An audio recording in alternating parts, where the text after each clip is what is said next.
It's a small world after all.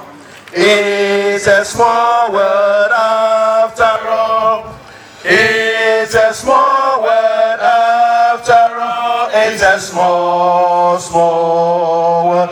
It's a small world. It's a small world after all. It's a word of laughter.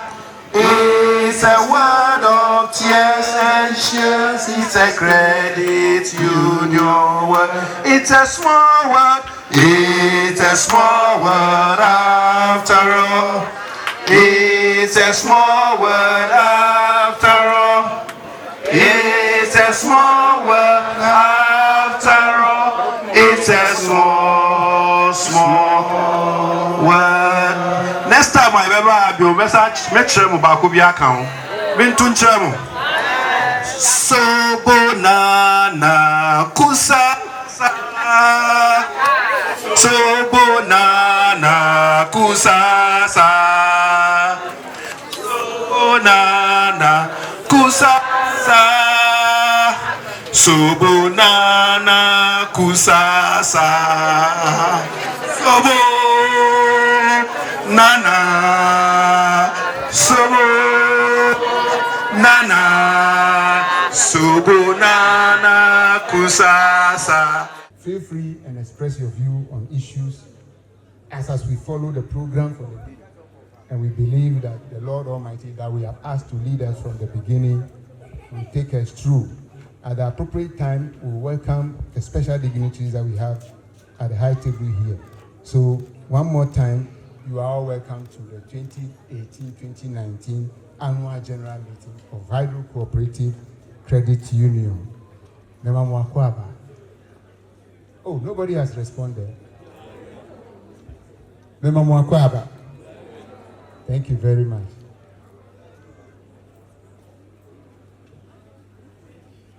We now move on to the next item, which is confirmation of previous minutes. MC, take it over. Otitrene ekani tiema ne se yewo ye representatives efi Tamale Aboade Sunyane Ada ene wo ekan o ma wo nyina akwa aba ye nso o man akwa aba na dwumadi e wo ye nim no eso enti ye ba be fi ase na opese obia manaso eba ha medamase.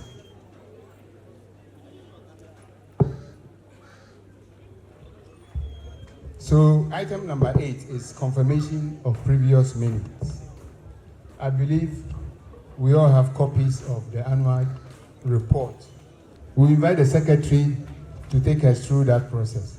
Honorable Secretary, Mr. Keteku, over to you. The otitrene ani embeko ya report to nemu. Credit Union. Credit Union. I present to you the 2017-2018 Annual General Meeting minutes that were taken on December 15, 2018 at the forecourt of the Hydrocorporated Credit Union, AKOSOMBO. We have the agenda, and I will not want to bother myself to go through the agenda. Opening.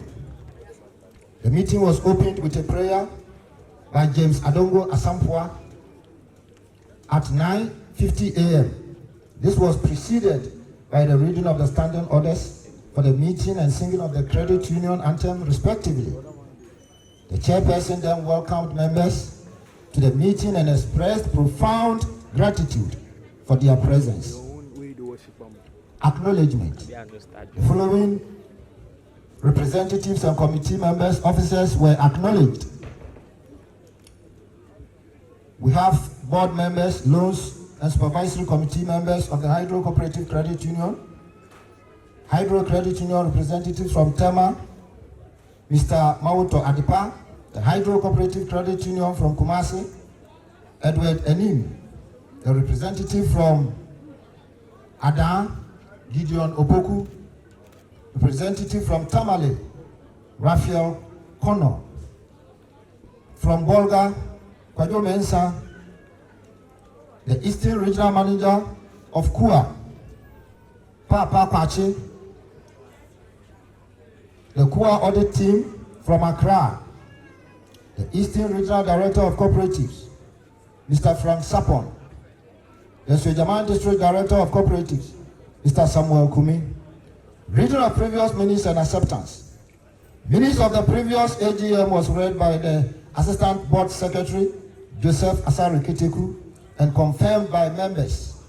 Madam Florence Bedekaji moved a motion for the adoption of the minutes for discussion and was seconded by Mr. Joseph Ababio. Matters arising out of the previous minutes. Membership growth. In order to increase the growth in membership, management undertook several activities geared towards sensitizing members and non-members in the operational areas of the union. The marketing team visited VRA, Gridco, Techima, and Sunyani. These programs led the union to welcome additional 1,165 members to the fold, bringing our total membership to 8,335 in the 2017-2018 financial year. Area meetings. As was suggested in 2016-2017 AGM by a member that we hold regular meetings at the various areas to educate members on the various products and services of the credit union.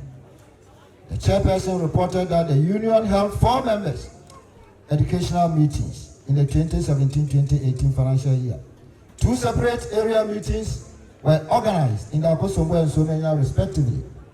Overall, attendance were very encouraging and hoped that in future we will take advantage of such meetings to become abreast with the products and services of the union.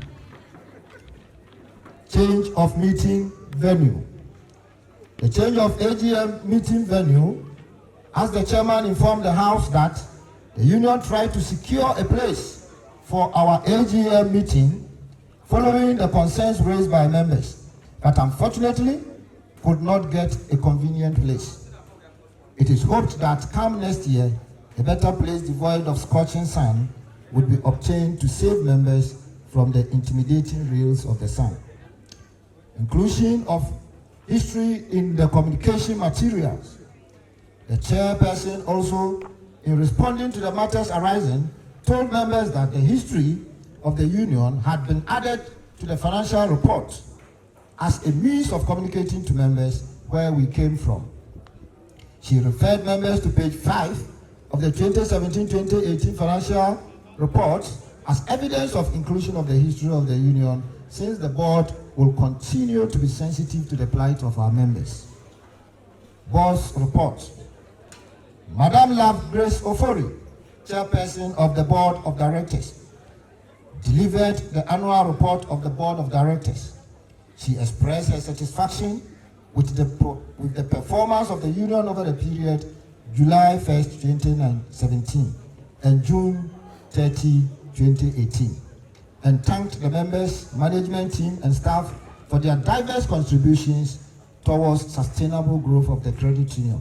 She reported with excitement the growth in membership by 1,165 members, bringing our total membership to 8,335. She assured the members of the board's preparedness to providing lifetime financial freedom whilst ensuring the sustainability and validity of the union, viability of the union for the future generation. She was pleased to add that the union recorded continuous growth in all aspects of our operations in the face of prevailing difficult economic conditions. Chairperson highlighted on some of the financial results for the year under review and asked members to take time to extensively review them as presented in the financial statements. Members' stated share capital at the beginning of the financial year recorded a significant increase from 3.7 million to 5.6 million Ghana cedis at the end of the 2017-2018 financial year, representing 51.80% rise. The chairperson added that members' total savings also grew from 32.4 million Ghana cedis to 44.4 million Ghana cedis at the end of the financial year, representing 6.5% of our total assets as compared to 80% of the industrial standard. 61.5% of our total assets as compared to 80% of the industrial standard. The net loans to members at the beginning of the financial year stood at 28.3 million Ghana cedis, but increased to 38.04 million Ghana cedis at the end of the year. The union recorded a net surplus of 5,977 Ghana cedis, 193.69 pesos, as against 5,407 as against 5,407,217.61 pesos of 2016-2017 financial year. Our total assets and reserves are also increased from 53.7 million to 72.2 million and from 17.5 million to 22.07 million respectively. In the case of interest on savings, the chairperson stated that the union managed to pay interest on 3,722,577 Ghana cedis, 0.5 pesos on member savings, as against 2,687 Ghana cedis, 543.66 pesos, representing an increase of 38.5% despite unfavorable microeconomic conditions. The chairperson, on behalf of the board of directors, proposed a 20% dividend on shares for the year 2017-2018 amounting to 1,131.930.17 as against 931,881.16 dividend paid for 2016-2017 financial year for the consideration of the House. The chairperson announced with profound pressure that 2 awards won by the union at the biennial conference held in August 2018. The manager was also adjudged the best chief executive officer of the credit union in Ghana for 2016-2017 financial year.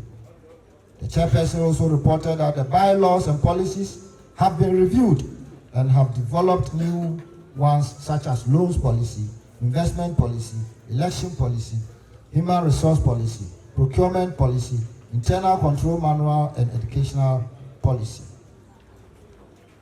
However, considering the number of activities of the 2017-2018 AGM program, a special general meeting would be organized for members to adopt the reviewed bylaws. The chairperson also reported about the resignation of Engineer Mrs. Sophia Abena Tijani from the board of directors in January 2018 to pursue further studies abroad. She thanked Sophia for her service and wished her well. She also reported that in order for the union to increase awareness and give back to the communities in which the union operates, the union undertook a number of corporate social responsibility activities by providing assistance to the Sojaman Girl Child Education Program, reconstruction of Chiansi Primary School canteen, renovation of computer lab for AKOSOMBO RC Primary School, and provision of recreational facility for AKOSOMBO Methodist Primary School. The chairperson, in her closing remarks, extended her heartfelt appreciation to the board of directors, committees, management, and to the membership for the trust reposed in them and promised will not let them down. She assured members that the Hydrocorporated Union remains strong and safe and secured. Finally, she thanked the directors, other committees, and management as the end of her term of office as chairperson approaches for their commitment and dedication throughout the year, for their professionalism and the excellent service provided at all levels of the union. She also asked the blessings of God for all. 7.0 Auditors Report.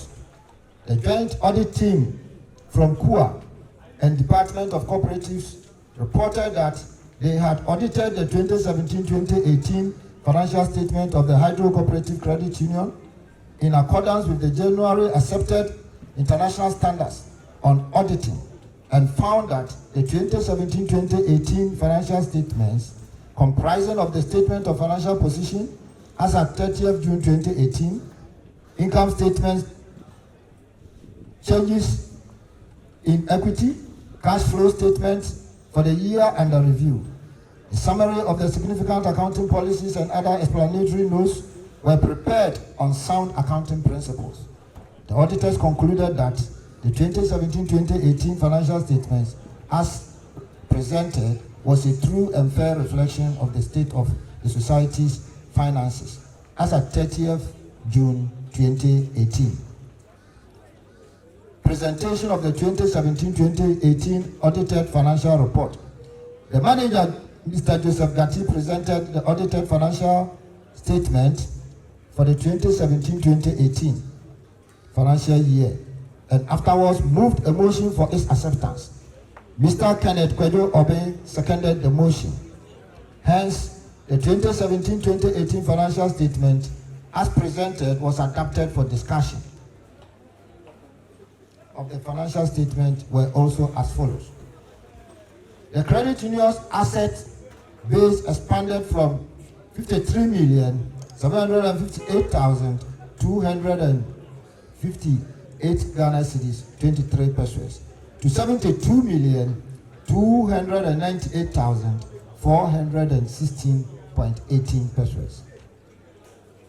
Member savings grew in the previous financial year from 32,478,737.75 pesos to 44,461,972.54 pesos at the end of the 2017-2018 financial year. Equity increased from 21,279,520.58 pesos to 27,732,600.67 pesos.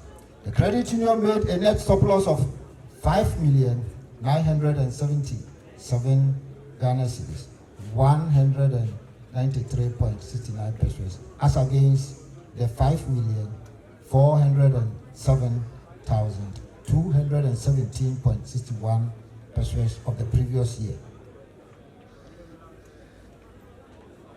Discussions of the audited 2017-2018 financial report. The audited financial report was reported. The audited financial report was discussed and the following concerns were raised. Mr. Bwedu Buahin raised concern that he could not find the notes on how current assets were depreciated in the financial statement. He was referred to page 43, 51, and 52 of the audited financial statement that provided detailed explanatory notes on how non-current assets were depreciated over the period. Mr. John Nyantechi referred the House to page 47 on the 2017-2018 financial statement and indicated that the total for organizational costs under 2018 should sum up to 461,462.78 Ghana cedis and not 773,413.583 pesos. The House noted the correction and Mr. Nyantechi further expressed his dissatisfaction on the proposed dividend of 20% to members. He compared the year's dividend to that of the previous year of 5%, which was capitalized, but the impact was not felt. Mr. Nyantechi referred the House to a high cost of board and committee foreign travels recorded for 2017-2018 financial year, which sums up to approximately 80% of the proposed dividend to members. He added that members have not been treated fairly at all and therefore called for an upward adjustment of the proposed dividend. Mr. John Nyantechi also wanted to know why bad debt was written off, even though the loans were insured. The manager explained that bad debt was not written off, but rather a provision was made should the loan go bad.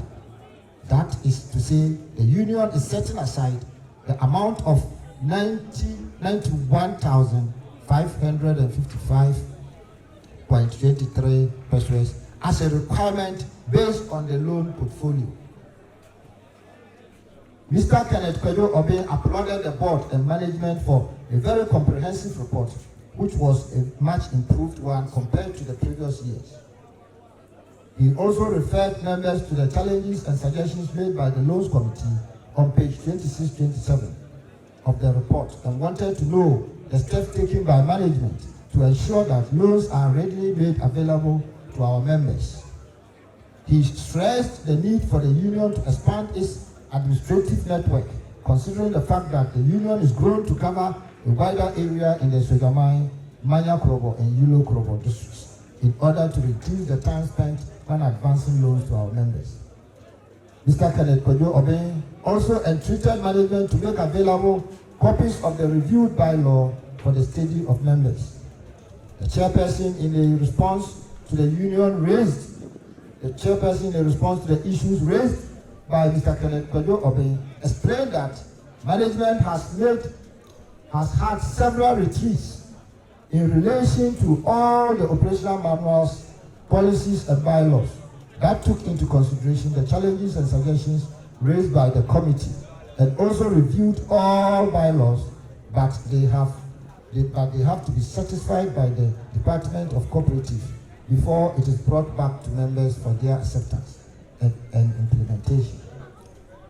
It is therefore hoped that by January 2019, it will be ready and a mini deba will be called for it to be reviewed by members. Mr. Buebubuahin moved the motion for the acceptance of the financial report as presented and was seconded by Kumi Abuaje Amin Shaddai. Declaration of dividend on shares. Management proposed a dividend of 20% amounting to 1,131,917 pesos for the consideration of the meeting, as a motion for the acceptance was moved by Kenneth Kwedo Obey and was subsequently seconded by Godfred Jake. Presentation of 2018-2019 budget and directors' remuneration. The manager presented the 2018-2019 budget to the House. The projections were as follows. Total income was 13,922,813.81 pesos. Total operating expenses was also 7,387,924.01 pesos. Net operating margin was 6,604,889.79 pesos. Mr. John Nyantechi moved a motion for the acceptance of the 2018-2019 budget. He reiterated his earlier submission of members not being treated in terms of the 20% approved dividend and called for upward adjustment of it. The motion was seconded by Mr. Johnson Mauto. Upward adjustment of approved dividend declared. Following concerns raised by members on the proposed dividend, the chairperson, in consultation with the board of directors, added 5% to the 20% approved dividend, bringing the total to 25%. However, the 5% of the dividend would be capitalized, as was done in the previous year. This was welcomed by applause by members. Resolution of the bylaw amendment. Resolution for the bylaw amendment were deferred to a later date because time was fast spent. Launching of School Savings Club. Launching of the School Savings Club was done by the manager, who was assisted by the chairperson. The Hydrocorporated Credit Union, the second largest in terms of assets, brought on board the School Savings Club in order to foster financial inclusion. Initiative that focuses on inculcating savings culture in children across the country. The union brought together pupils from AKOSOMBO, VRA, JHS number 1 and number 2. The chairperson in her remarks advised the pupils not to steal money from parents and guardians to invest in the accounts, but rather manage what was given to them and would have no regret for joining the club. She added that the School Savings Club was developed as part of the solutions that is aimed at alleviating poverty through financial inclusion, with focus on informal sector. General question time. Members were given opportunity to ask general questions during the AGM. Notable among them were questions. 1. Savings and shares. Prophet Isaac Tete Adousi wanted to know why member savings could be deducted to pay for shares. He was told that every member must subscribe to a minimum share amount as determined by the board of directors from time to time. The subscription to the share amount gives a member the ownership rights to make decisions.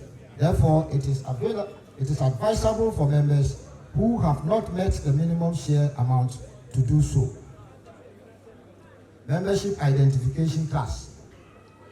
Madam Esther Asante lamented on why the board has paid a deaf ear on the persistent request for membership identification cards over the years. She asked the board to speed up action on providing members with ID cards. The request was well noted. Insurance premium on loans. Madam Florence Bedekaji was also happy about the condition was also not happy about the condition where insurance has to be paid before the approved loan is advanced to the member. She added that in some cases, the borrower has to borrow money elsewhere to pay for his or her insurance premium on the approved loan before the money is paid to him or her. She was told that the mode of payment of insurance premium on loans by the union is determined by the member, choosing among other alternatives, such as insurance premium paid by the member when the loan is ready or deducted from source. Members were told that the loan protection, that is the LPP, is an insurance policy that protects the members and their families against financial losses and difficulties when a credit union member who has taken loan dies or suffers disability.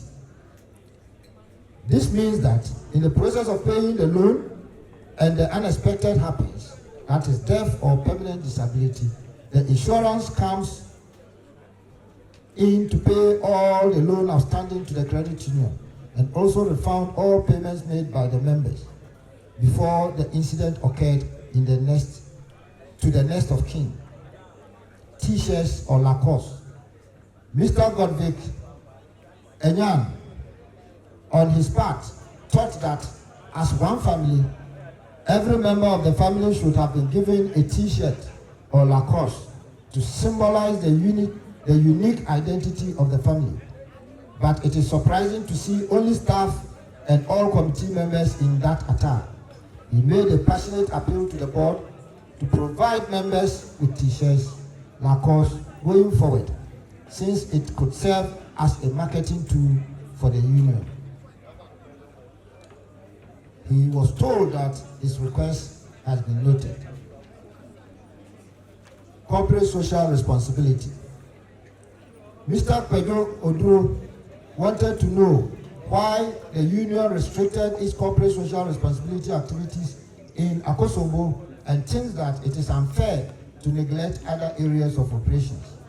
He was told that it would be extended to other areas of operations going forward. Elections. The Regional Director of Cooperatives, Mr. Frank Sapon, declared the following positions as vacant: 3 board positions, 1 supervisory committee, and 1 loans committee position.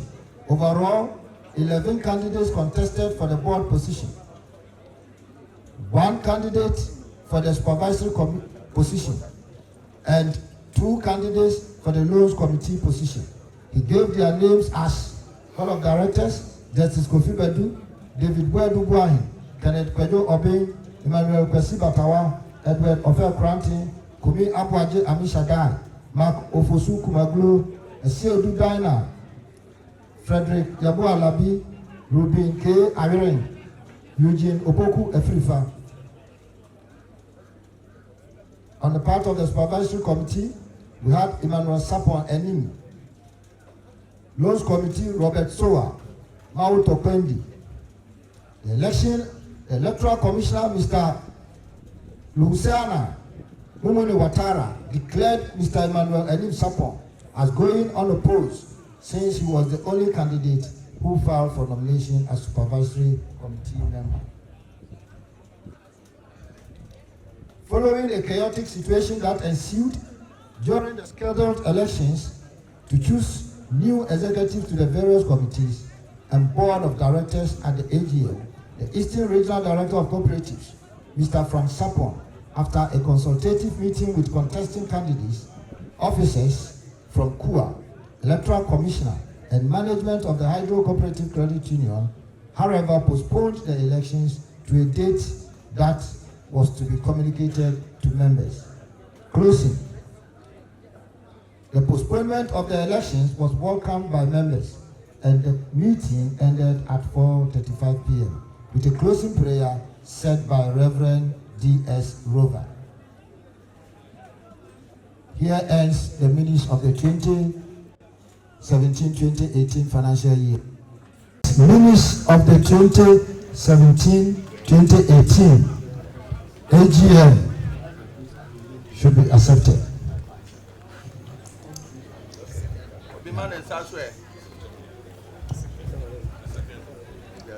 Can we have a seconder? Second. Somebody from members. Any seconder? There's a hand up here. Yes. Our brother, Mr. Nyantechi.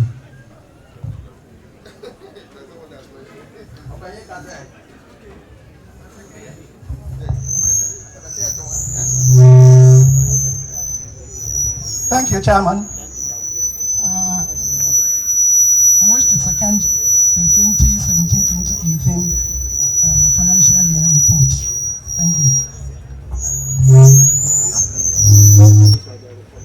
Yen Owura Nyantechi as seconded 2017-2018 report no. Say yenje ni emfanye juma. Thank you. It is actually a seconding of the minutes as read to us. So it's the seconding of the minutes. Okay, so we can now move on to the next item, which is dealing with matters arising. The first is on page 11, which has to do with the change of the AGM meeting venue. I believe, as you can all see, this year's AGM is being held here. And so your concerns have been addressed by the board. The next one is on inclusion of history in communication material. And again, if you look at page 3, is it page 3? No, page 5. Page 5 of the annual report, it has a brief history of Hydrocorporated Credit Union.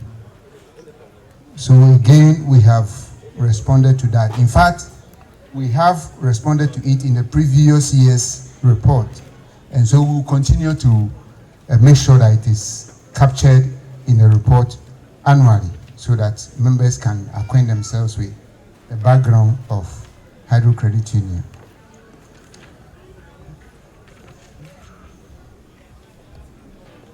The next one is on page 12. The third paragraph from the bottom. And that is about the bylaws. That is about the bylaws. We assured the House that we were going to go on and work on the bylaws and bring it for their review so that we can adopt it. It is noted that we couldn't do that in the previous special AGM that we've held. But God being so good, today we are here and everybody can attest to the fact that we have the bylaws with all of us for us to review it. So that also has been addressed by the board.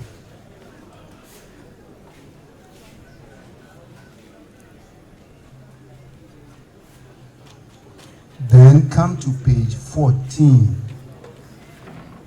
second paragraph from the bottom. Mr. Nyantechi added that members haven't been treated fairly at all and therefore call for an upward adjustment of the proposed dividend. And you will not agree with me that in response to his concern, as read somewhere in a minute, the chairperson agreed, and then the dividend that was paid for that financial year was 25% and not 20%. So again, the action has been taken by the board.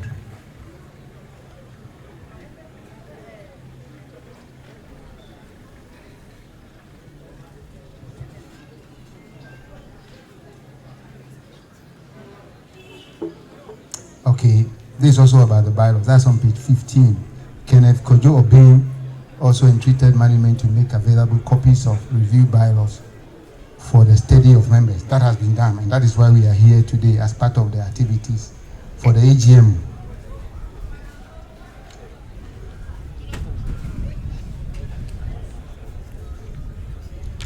From where I sit and my review, those are the matters arising. I don't know whether any member has any item that we haven't addressed that you want to draw our attention to.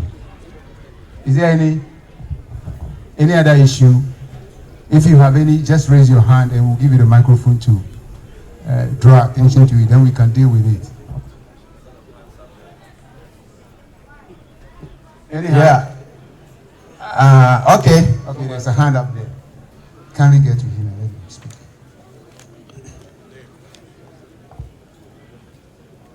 Please mention your name so that we can record it. Matters arising in Yegosono. Na utitire ni se yeje bibi o ma wa wenhu manasonte owura oben se wenhu bibi to pese chairman eti. I think there's one issue on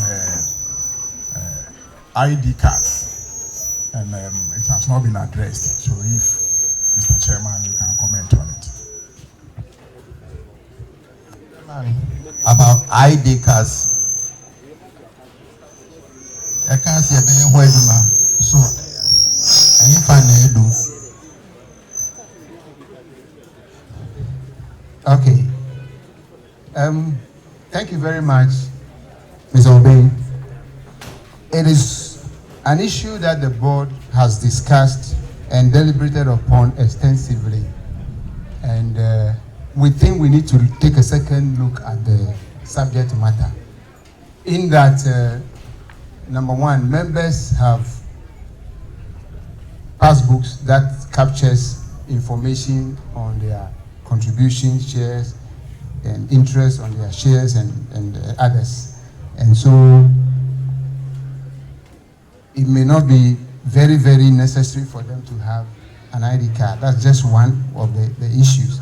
Secondly, the use to which we put the ID card from where we sit and the deliberations that we've had, we notice that it is when we are coming for our AGM, that is when it becomes very, very, very necessary for people to provide something to identify them. And we have seamlessly done that with any other ID card that members carry to this place.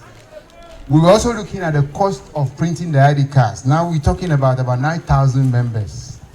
And majority of them may not even be around our operational area where the banking hall is. And so we were still deliberating on whether it would be prudent for us to print them at the cost that will come along with it, especially for members who are far away in Bolgawa, Kumasi, and the others who may not really use those cards where they are for any other purpose. So in view of that, we're still deliberating on whether we should go ahead and do it. But it is for all of us to discuss. If we think we still need to do it, then we can take it back, look at it, and see what we can do. Who wants to speak?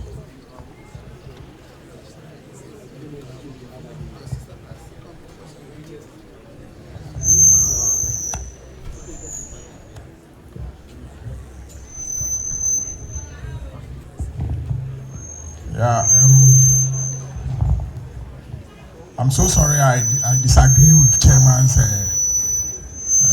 response. In fact, Chairman should give some kind of recognition to the members. ID cards are ID cards, and it belongs to members of the union. And when we provide the ID card, it gives us that kind of unique identification. One doesn't need to come with any other ID card. And we should do a better ID card that will be more recognized. So I think the chairman should come back again. The other time we all deliberated and this issue was to be considered by the board. So to come back, if you haven't done it, just say we haven't done it. So that maybe you take a second look at it. At least we raised the t-shirts. Today we have seen t-shirt, which is bravo to the board. So the ID card, I beg, come back again and let's have a better idea. Senior Ora Obey Ekane, also chairman, ID card, Osro, but more than I am playing my mind. Okay, Dr. Gate, we have taken note of it. We will consider. Thank you very much. Any other? Yes, I also want to add to it that, even though the t-shirts are honored, the time of presenting it to members is not too acceptable. It would have been a very nice thing if all members coming here with our t-shirts sitting to make the whole occasion very colorful. So once you have accepted to give us the t-shirt, do due diligence to share the t-shirts in earlier so that we come here with our t-shirts for proper identification. That is what I want to add to my boss's own. Thank you. Senior Yeniaba Vivian Eka Brofono also due diligence yenhwe na chairman card no faka ho ye be ni e t-shirt ni kuta card award the card no ko kirepe obi anim say we are union member obi man nsa so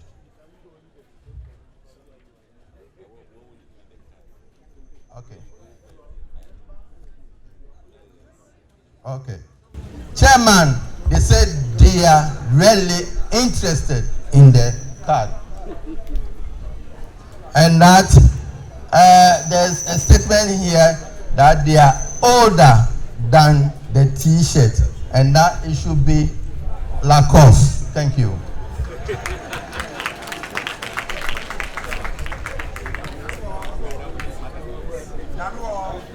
Okay, we thank Vivian and those other contributions concerning page number 20 of the report. Introduction. On behalf of your board of directors, I present to you our annual report and accounts for the year ended 30th June 2019. I am pleased to report that despite the prevailing difficult economic climate, we have had a successful year. Hydrocorporative Credit Union still remain safe and resilient and our members can be proud of their credit union. The composition of the board of directors. Myself, Mokopo K. Jikunu, chairperson. Mr. Joseph Adongo Asampua, vice chair. Ter N. Saba, treasurer. Edward Ofe Granting, assistant treasurer. Ruben K. Ahiren, secretary. Joseph Asari Keteku, assistant secretary. Justice K. Badu, member. And then Love Grace Ofori, ex officio member. The managing team is made up of the following: the head office first, Mr. Joseph Gatti, the manager. Ebo Abe Blanson, the head of accounts. Rita Asiedu, the head of marketing. Ebenezer Akufo, head of loans. Selom Dewonu, field officer. Rebecca Owusu Nketia, front desk officer. Theophilus Lasse, front desk officer. Michael Nati, accounts officer. Frederick Honu, loans officer. Henry Gakwe, cashier. Randolph Yeboah, accounts officer. And that is for the head office, which is here in AKOSOMBO. The branch team is made up of the branch supervisor, Mr. Edward Ajakwa. Then we have Idrisu Abdul Mubarak, the marketing officer. Then we have Belinda Krahini, the cashier. And last but not the least, Gideon Mensah, the front desk officer. The financial results for the year are described more in details in the financial statement. However, I would like to draw attention to some highlights. The first is the membership.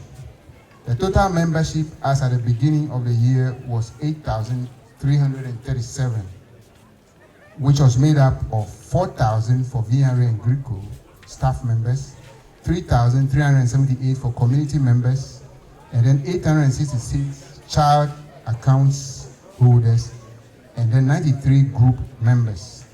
Now, during the year under review, 1,445 new members were admitted, and 109 withdrew their membership.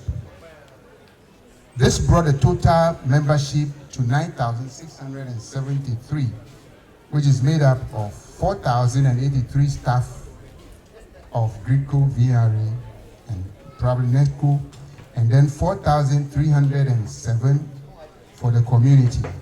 We also have the children's account being 1,155, and then the group membership also came to 128 as of June 2019.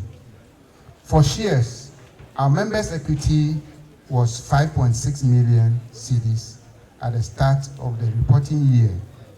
Members' equity recorded a significant increase of 47% to give us 8.3 million as at the end of the financial year. Savings. Members' total saving as of July 2018 stood at 44.4 million Ghana cedis, and at the end of the financial year,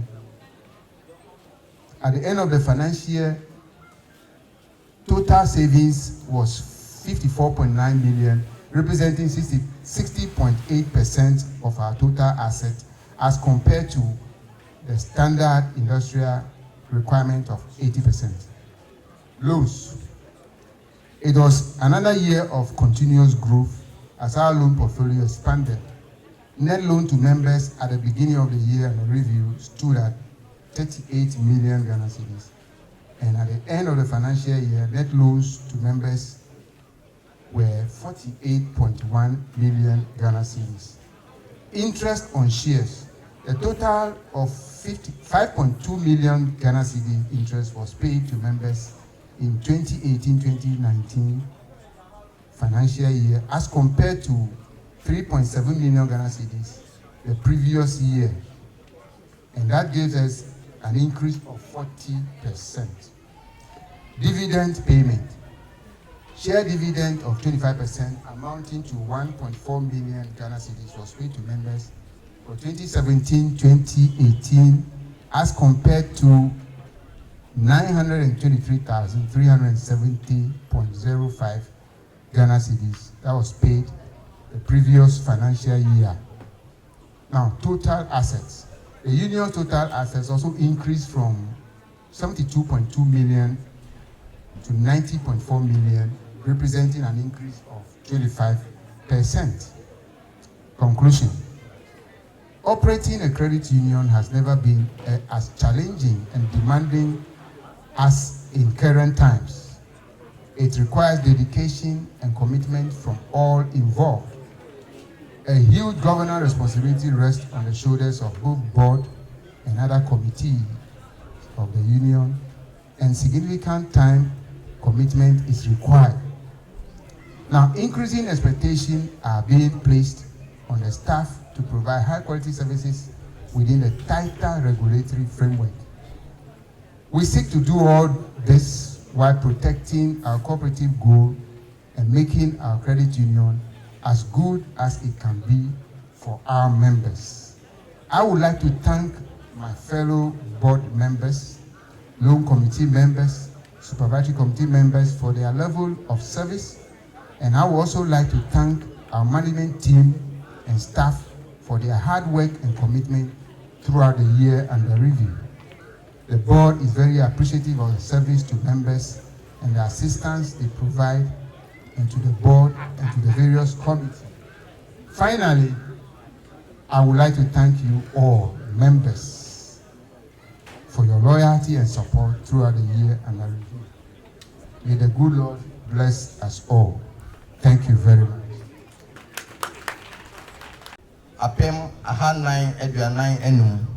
Na efe won a eyi won ho film withdrawals ana wo yi won ho efi union nim 109 nipa oha ene akron.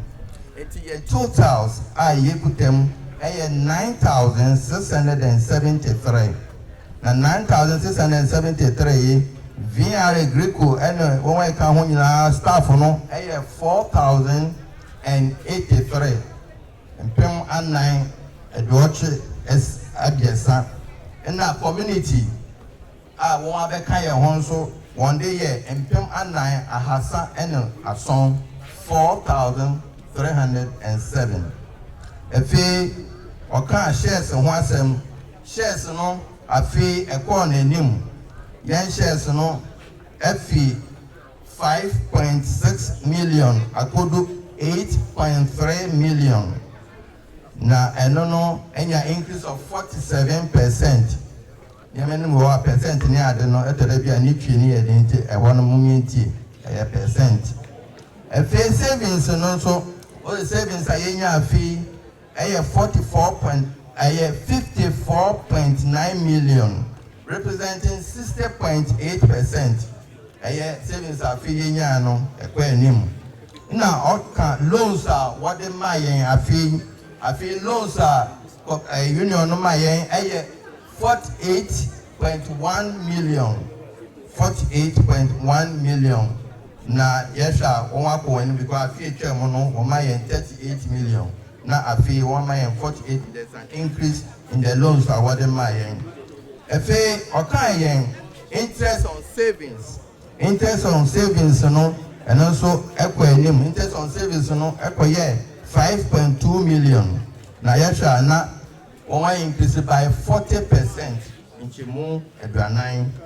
Efe oka dividend about 3 aye afi etwa mono 1.4 million dividend wotia emma union members. Efe oka ye total asset ye ejapadia union no wo japadia union no na afi etwa na 72.2 say akodu 90.4 million. 90.4 million, 25% increase in our total assets.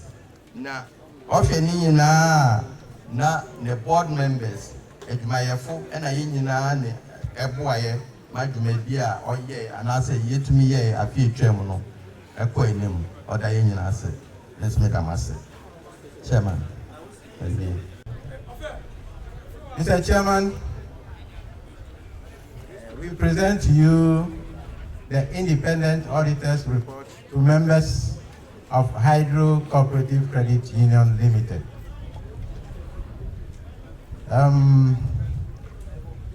We refer to you to go to page 30. The report is on page 30.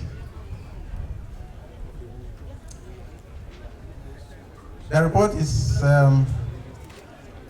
divided into four parts that include report on the financial statement, director's responsibility, auditor's responsibility, and then the opinion of the auditors.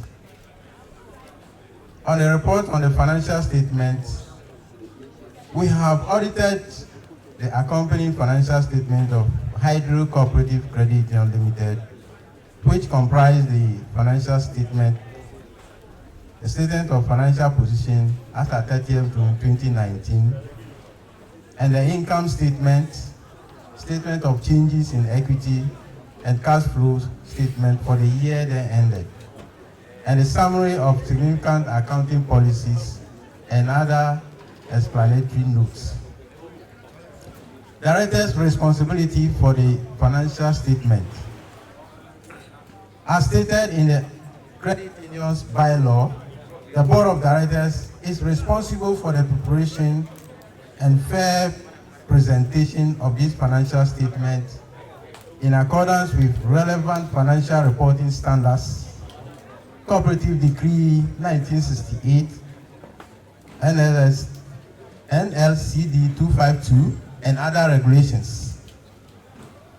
This responsibility includes designing, implementing, and maintaining internal control relevant to the preparation and fair presentation of financial statements that are free from material misstatement, whether due to fraud or error, selecting and applying appropriate accounting policies, and making accounting estimates that are relevant or reasonable in the circumstance.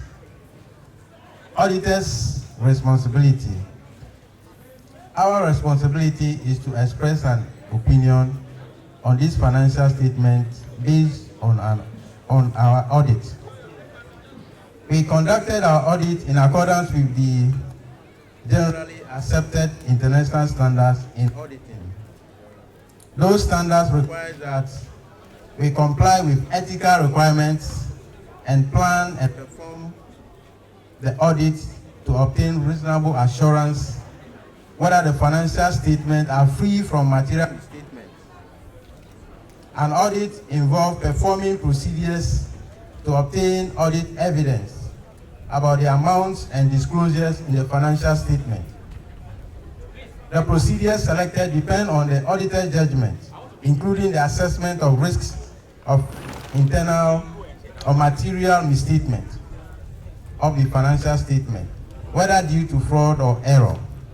In making those risk assessments, the auditor considers internal controls relevant to the entity's preparation and fair presentation of the financial statement in order to design audit procedures that are appropriate in a circumstance, but not for the purpose of expressing an opinion on the effectiveness of the entity's internal control.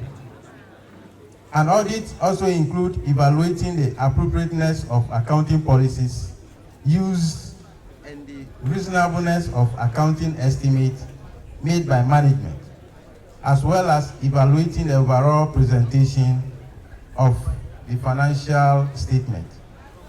We believe that the audit evidence we have obtained is sufficient and appropriate to provide a basis for our opinion.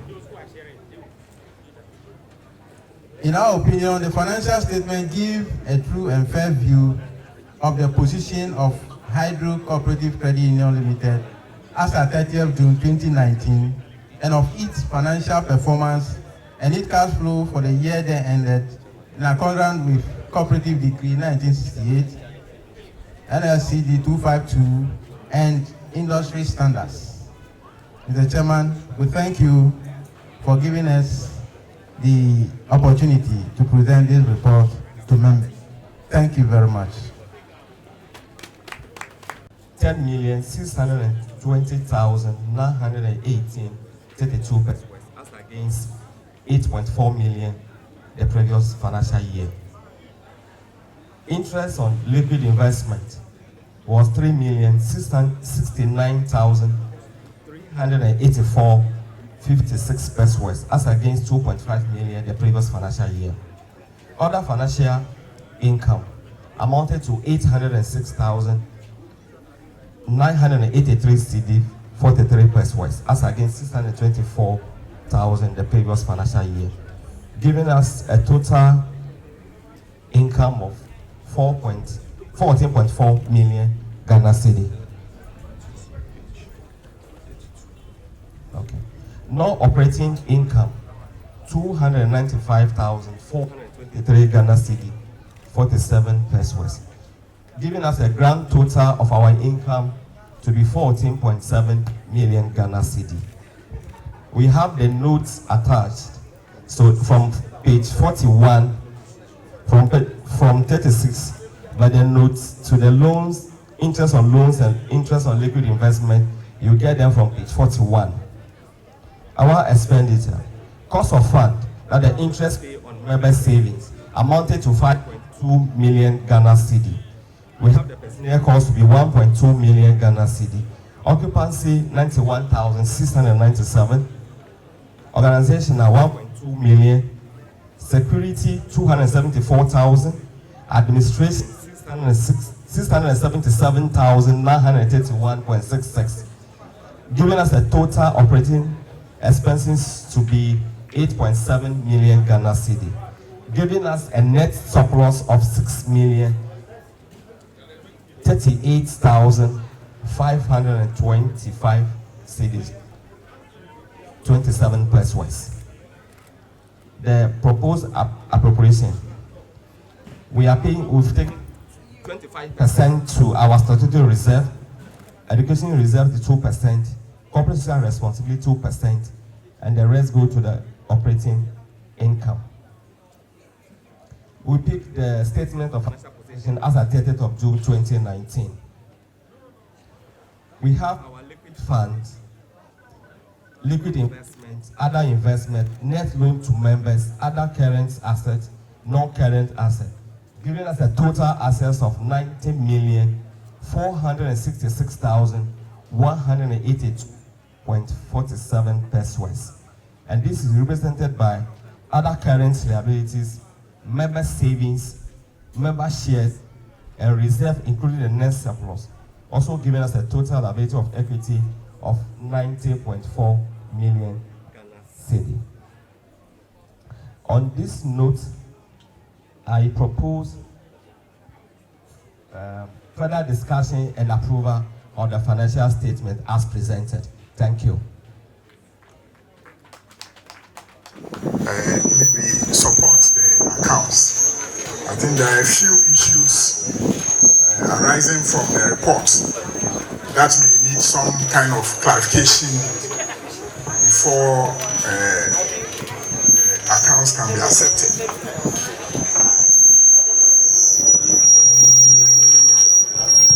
The first one I want to read is 1.10. That is the proposed dividend.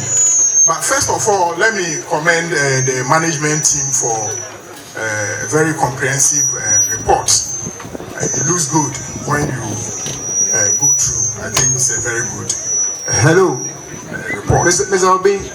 I think let's go by the procedure. The first thing is to accept the document. No, I thought you were to make comments before we accept. No. We would accept it and then we will discuss it. And then that discussion will bring up comments and other things that we needed to do on it. Okay. So somebody even moved. One second, now, Chairman. Okay, so you have seconded it. Now we can take your issue. Okay, sir. Comment from the review. So now the discussion is starting. Now he can start.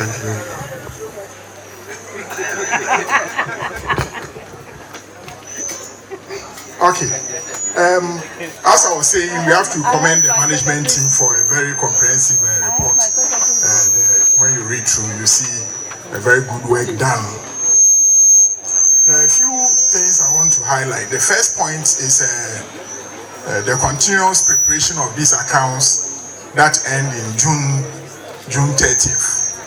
I think last time I raised this issue here that by the financial loss of this land, every financial year is supposed to end on 31st December. And the credit union is still ending the accounts on the 30th. I believe maybe we are waiting for Bank of Ghana probably to give us a directive that our accounts too should conform to the financial loss of this land. Because when you prepare accounts as at 30th, as at now we are in February, it's 8 months past. So all the things that have gone on over the past 8 months are not captured in this report. And you don't see any state of the union address as at now added to this report. So if certain things have gone on, we are only coming to consume this historic report, which looks beautiful, but maybe tomorrow, by the time we sleep and wake up, we'll hear a different story altogether. So I'm still urging us, maybe if we have to go through our credit union, regional, national, whatever, so that we can convert our accounts to end at the end of the year as is required by our financial loss. Then when we look at 1.10, that is there's no page here. That is the proposed dividend, 38 or so. The proposed dividend, the place is blank. So I was expecting that the board members would have made some kind of proposal that should have reflected in this report in terms of what will benefit from the profits that has been declared. The second one is on the depreciation of furniture and fittings. I think last time too I raised it. And if we depreciate our furniture by 10%, we are saying that the furniture in the office will have to last 10 years. And I think it doesn't look very realistic. So if we can look at it again. Then software depreciation is also over 3 years, but we propose that when the software is upgraded, we need to capitalize if it is useful. So if it's being useful and then depreciated within 3-year period, then we need to look at how the upgrades are done and will be captured in the 3-year period. What's the question?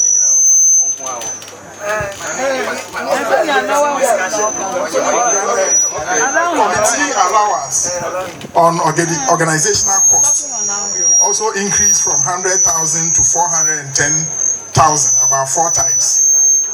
So if you look at page 43, we need to have some kind of explanation why committee allowances and honorarium increased from 100,000 in 2018 to 410 in 2019. And then the administration to the non-performing investment written off, which is 318,000, is a write-off. So we want some explanation why 318,000 have to be written off. The previous audit report, we realized that some of our investments were at risk.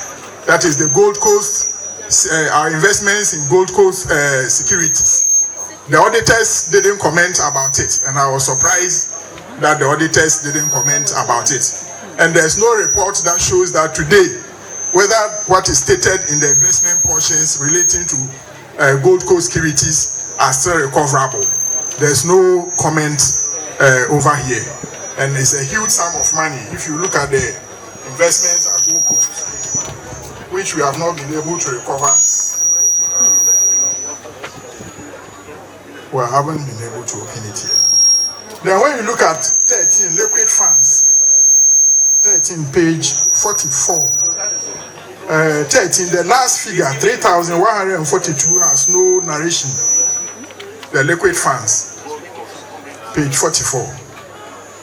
So if you can take a little look at it. It looks like I'm talking too much. We're not talking. I'm still Yeah, Sanya Ora Obeng or no a finance manager very AKOSOMBO or no ete encounter eti questions no we bisa bebre. Started from 1st July to 30th, and this was the practice by then. When it was changed from 1st July to January, we didn't adopt that. So you have issued a circular, and even the new law that will be passed soon has it that they should start from. So coming May, I think they are having their biennial in May. It will be communicated to all the cooperative societies that their financial year start from first day of January, first working day of January to the last working day of. So you have taken care of that. Thank you.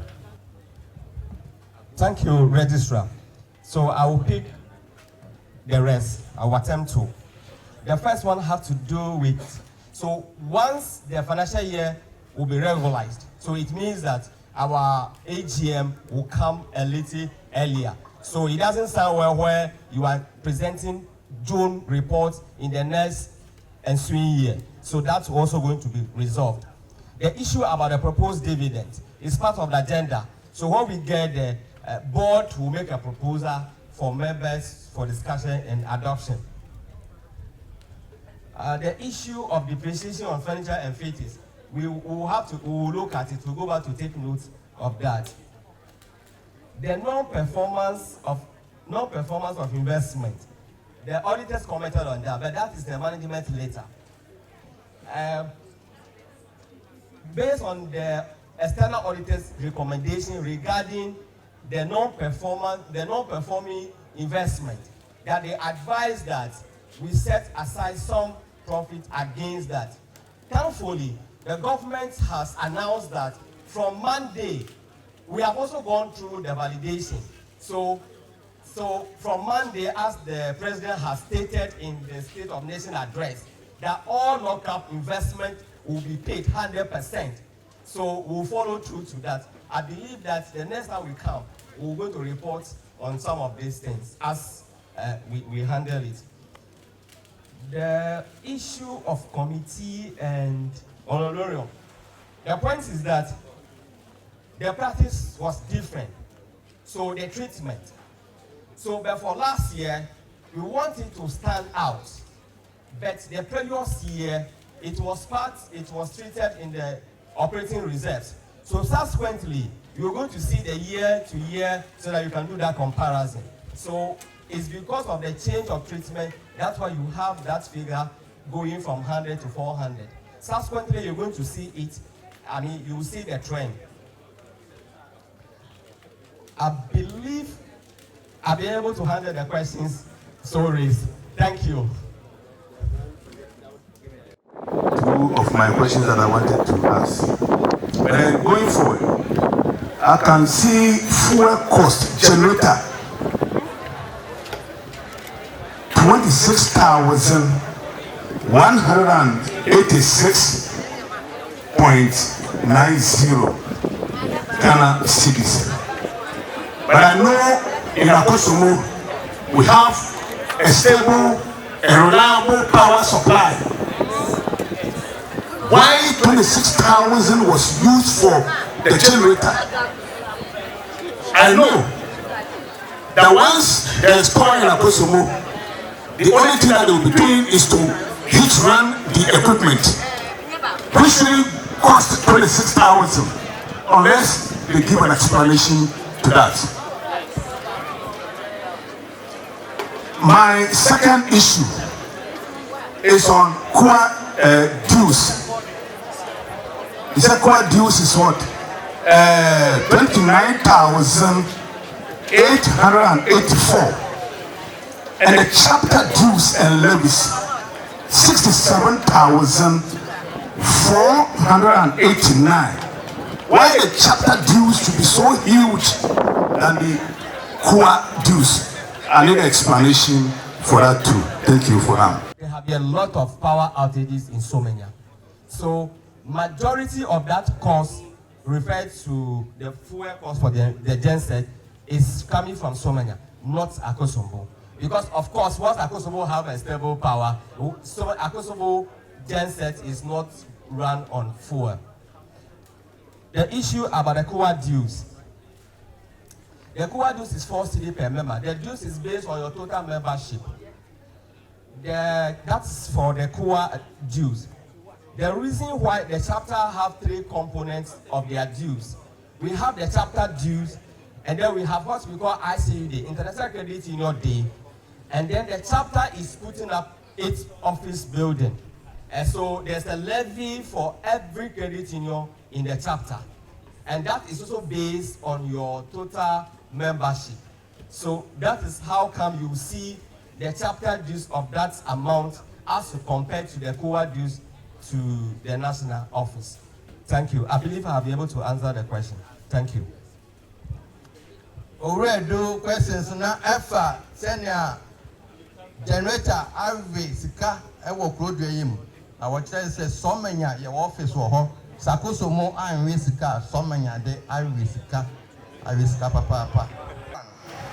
Nefe or the non-operating account went about 14,792,610.78. Now we expenses in the film. Into year expenses now in the film. Now your net surplus every year 6,038,925.27. And net surplus no appropriation no send here echo buy any statutory reserves no FR 1,509,731.32 1,509,731.32 reserve. Now education reserve FR 120,778.51. Now corporate social responsibility FR 120,778.51. Now operating reserve here 428,636.93. And not the net surplus of 6,038,925.27. No, send me watching FINA. Into a bad financial statement, no, and also our now Odia to Ba said, Obim Faso, not financial statement, no, in Susumo, I am finding. The last line, there was some amount quoted there without any indication of what the money was used for. He asked the manager to clarify that, but I think it escaped him. So if he can go back and do some clarification about it. Manager was saying, what's the liquid fund, maybe? Savings withdrawal, so many 9042.95. AKOSOMBO savings withdrawal 6320. Short-term loan 600. So many savings withdrawal 3142. I think that is clear now. I think it's the shifting when they were doing the printing. Thank you very much. Before I go on, let me express my sincerest thanks to Mama Love Grace Ufori and then the other board members for agreeing to increase our share dividend 2017-2018 to 25%. And she said she's a mother. Now we have a father who is the board chairman. I don't know if she is going to be like the mother Mama Love Grace Ufori was. And therefore, if Madam Grace agreed to give us 25%, 2017-2018, I'm appealing to our new board chairman, who is in the person of Mr. Mokoko Jukunu, that this term, as we are seated here, we are asking for nothing less than 40% dividend, share dividend. 40%. If it will close the union, you should close it down. Because when I look at what I see here, they are telling me that after audit fee of 13,000, audit members of our 3 people should chop 12,000 Ghana cedis. What type of food did they eat? What type of car took these auditors around AKOSOMBO town to cause that? Too much. Which hotel did they sleep? Are you enjoying alone? 12,000 for how many days? Even if for 1 month. Again, please, your foreign education trips, please cut it off. It doesn't bring anything to us. Then board, committee, official travels, board and committee members education training, all this, members education and training, and what even cut by my instrument is that the budget that we approved 2017, 2018 for 2018 and 2019 were all overspent. Yes. Organizational cost overspent by, I'm not going to give percentages, overspent by 342,000 personnel cost. These are the people who work for us to get a dividend. But in a way, please. They eat the rest. Board, who determines your honorarium? Who determines that? Board. And then we approved 1,321,000 for personnel costs. Then management or board decided that no, personnel cost 1,300,000 is too much. We are only going to pay you 1,240,000. Short change the management, the workers who give us this dividend by 80,000 Ghana cedis. Why? Too much. Why? Too much. Meaning that the budget we approved for you 2018, 2019, you couldn't achieve your net surplus.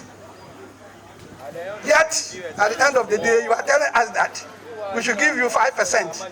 Next 2019, 2020, we should give you 6%. You are always increasing.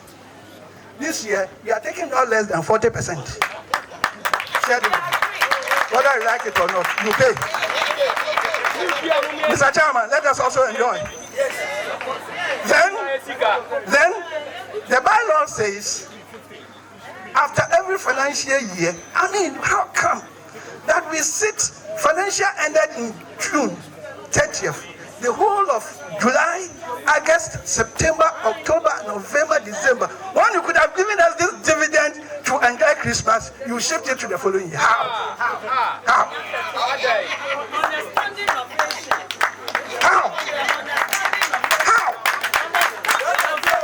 Meanwhile, I am sure at least you might have gotten something somewhere. While we sweat and then we don't get anything. Look at when we are holding general meeting. Because this thing should have been done somewhere in November or December for us to enjoy. Why, my board members, please. Please. In fact, there are so many things I just don't want to. Because I've talked to you already. I've talked to you, board members. I've talked to you already. I don't want to say so many things. Please, accept, recommend 40% for us. Yes.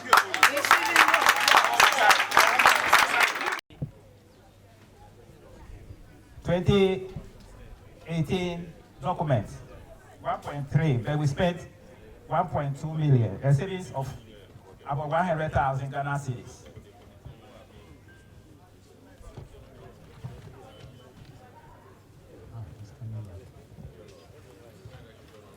And then again, that one is not correct.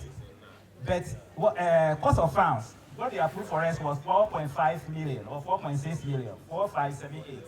If you look at the document, 2018. But we spent 5.2, we overspent. That is very, very correct. But if you go up, what you approved for us as revenue was almost 14 million. That is 13.9. But we were able to generate 14.8 million. And as a result, we have to pump more money to generate this. That's the reason why we have to spend more on cost of funds because we are giving more loan, please. Thank you, Treasurer. The issue about the personnel cost, I will want to refer you to page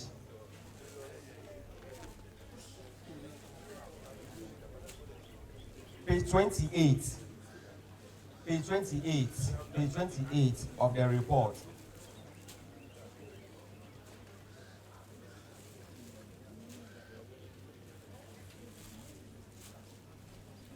Okay. This is the standard by which you operate.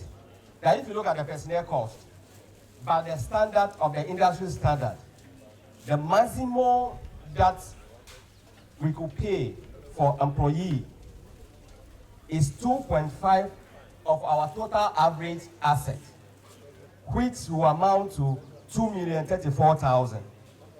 But the 1.2 that has been paid is 1.5 of our total average assets.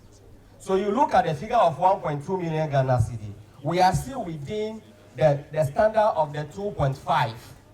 So these things are done according to standard. So it's not just the figure. So you can't just go and pay any amount, but it has to be within the standard. The issue of the timing of the dividend, we have taken note of that.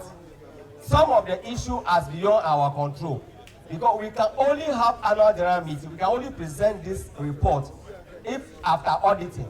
So auditing takes some time before, and they have to do all this.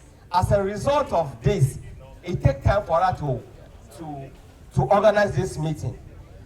I believe the earlier question regarding our financial year, once those things are resolved, I am happy that we have some of the key decision makers here.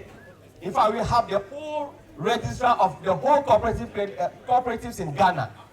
So, and this issue are direct at their doorsteps. So I believe they are taking note that these are the issues our members are presenting to us, and they also have to help us be able to resolve this and serve our members better. And we also have the Deputy General Manager of Operation is also here, and these are very issues that come under his office. So I believe they are taking notes, and we will do as much as possible to speed up the time we have the meeting. And we want to apologize to members. It's not a deliberate attempt to extend the period for us to have the meeting. No, because we are also members, and we are also benefiting from the dividend. So it's not deliberate at all. So thank you very much. The issue about audit fee, the audit expenses. You see, the size of your credit union, your operation, determine the number of days these auditors will spend at your society. You are looking at, if you are having a full team, it's a joint audit. You are having team from Department of Cooperative, and then you are having reps from COA. And so you have a full team, and they are spending averagely about 3 weeks. And you have to look at their hotel accommodation and their feeding. And Hydrocorporated Union now is the second biggest credit union in Ghana. You look at our total assets. So there's a level of time that is required to look at all these things and be able to come and tell you that these reports are at the state of the credit union at this time. So, but then we'll do as much as possible we can to be able to reduce the time to have the meeting. Thank you very much. Let me react to the 40% dividend thing. The 25% we paid last year gave us 1.4 million. And then my friend is proposing 40%. If you go to our balance sheet page 33. Page 33, you can see that our member shares have increased from 5.7 million to 8.3. 8.3. At 8.3, if you are paying 40%, it will jump from the cash you have to cover will jump from 1.4 million to over 3 million. About let me say over 200%. So maybe we have to reconsider his demand.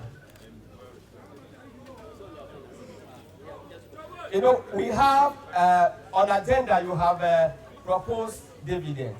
So when we come there, we'll address the dividend issue there. Thank you. I believe we will discuss the report holistically. We are just concentrating on the operating expenses. I thought you also consider those who are not paying their loans on time. If you look at page 49, is it 49? Yes. The AG report. 30,000, over 30,000 has been set aside. This is because those people defaulted. They didn't pay their loans on time. And if somebody is owing the credit, over 12 months, the best practice is to set aside that figure. So I thought you will also appeal to those who are defaulting in payment of loans to consider paying their loans on time so that there wouldn't be any set-off. Mr. They've forgotten the name. Mr. Yandaji, your people are not paying their loans on time. And you didn't comment on that. I thought you also appeal to them to pay their loans so that there wouldn't be any set-off. In any case,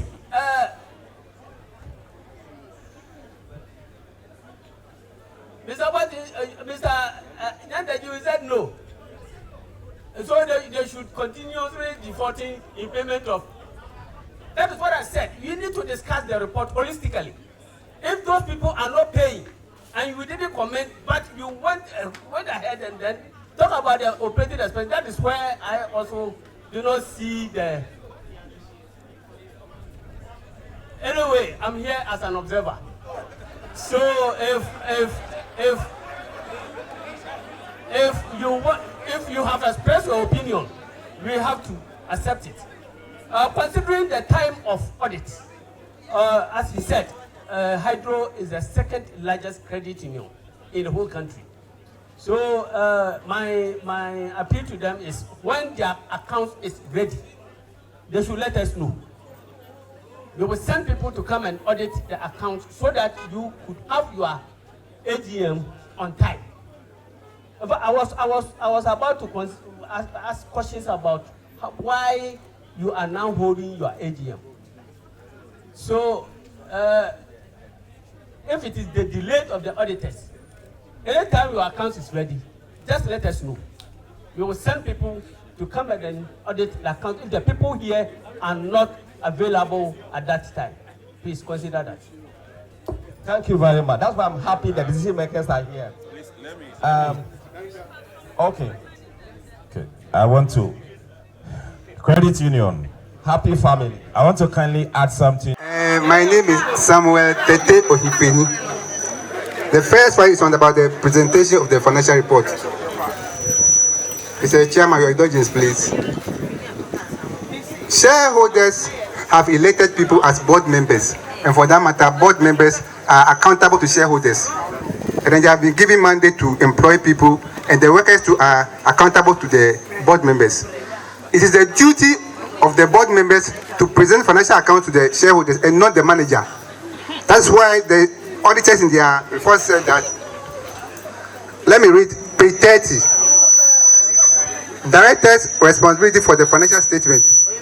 As stated in the credit union's bylaw, the board of directors is responsible for the preparation and fair presentation of these financial statements.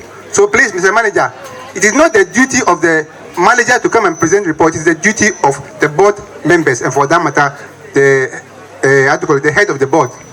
So please, let's note that. Maybe if in the course of the question time, you need him to come and give some explanation, he can come. But it is not his duty to present financial statement to shareholders. Then number 2.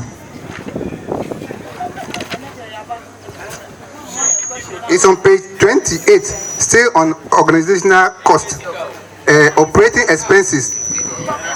Organizational costs alone took about 35% of the operating expenses. And when you look at the detail in the footnote,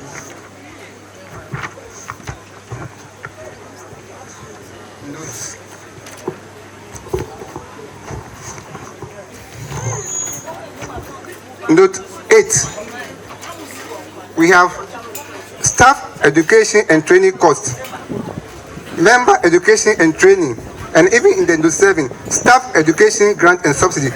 Are these not duplications? I need an explanation to this. Thank you. To what the registrar said, and I think this board of directors and the management team needs to be commended very well.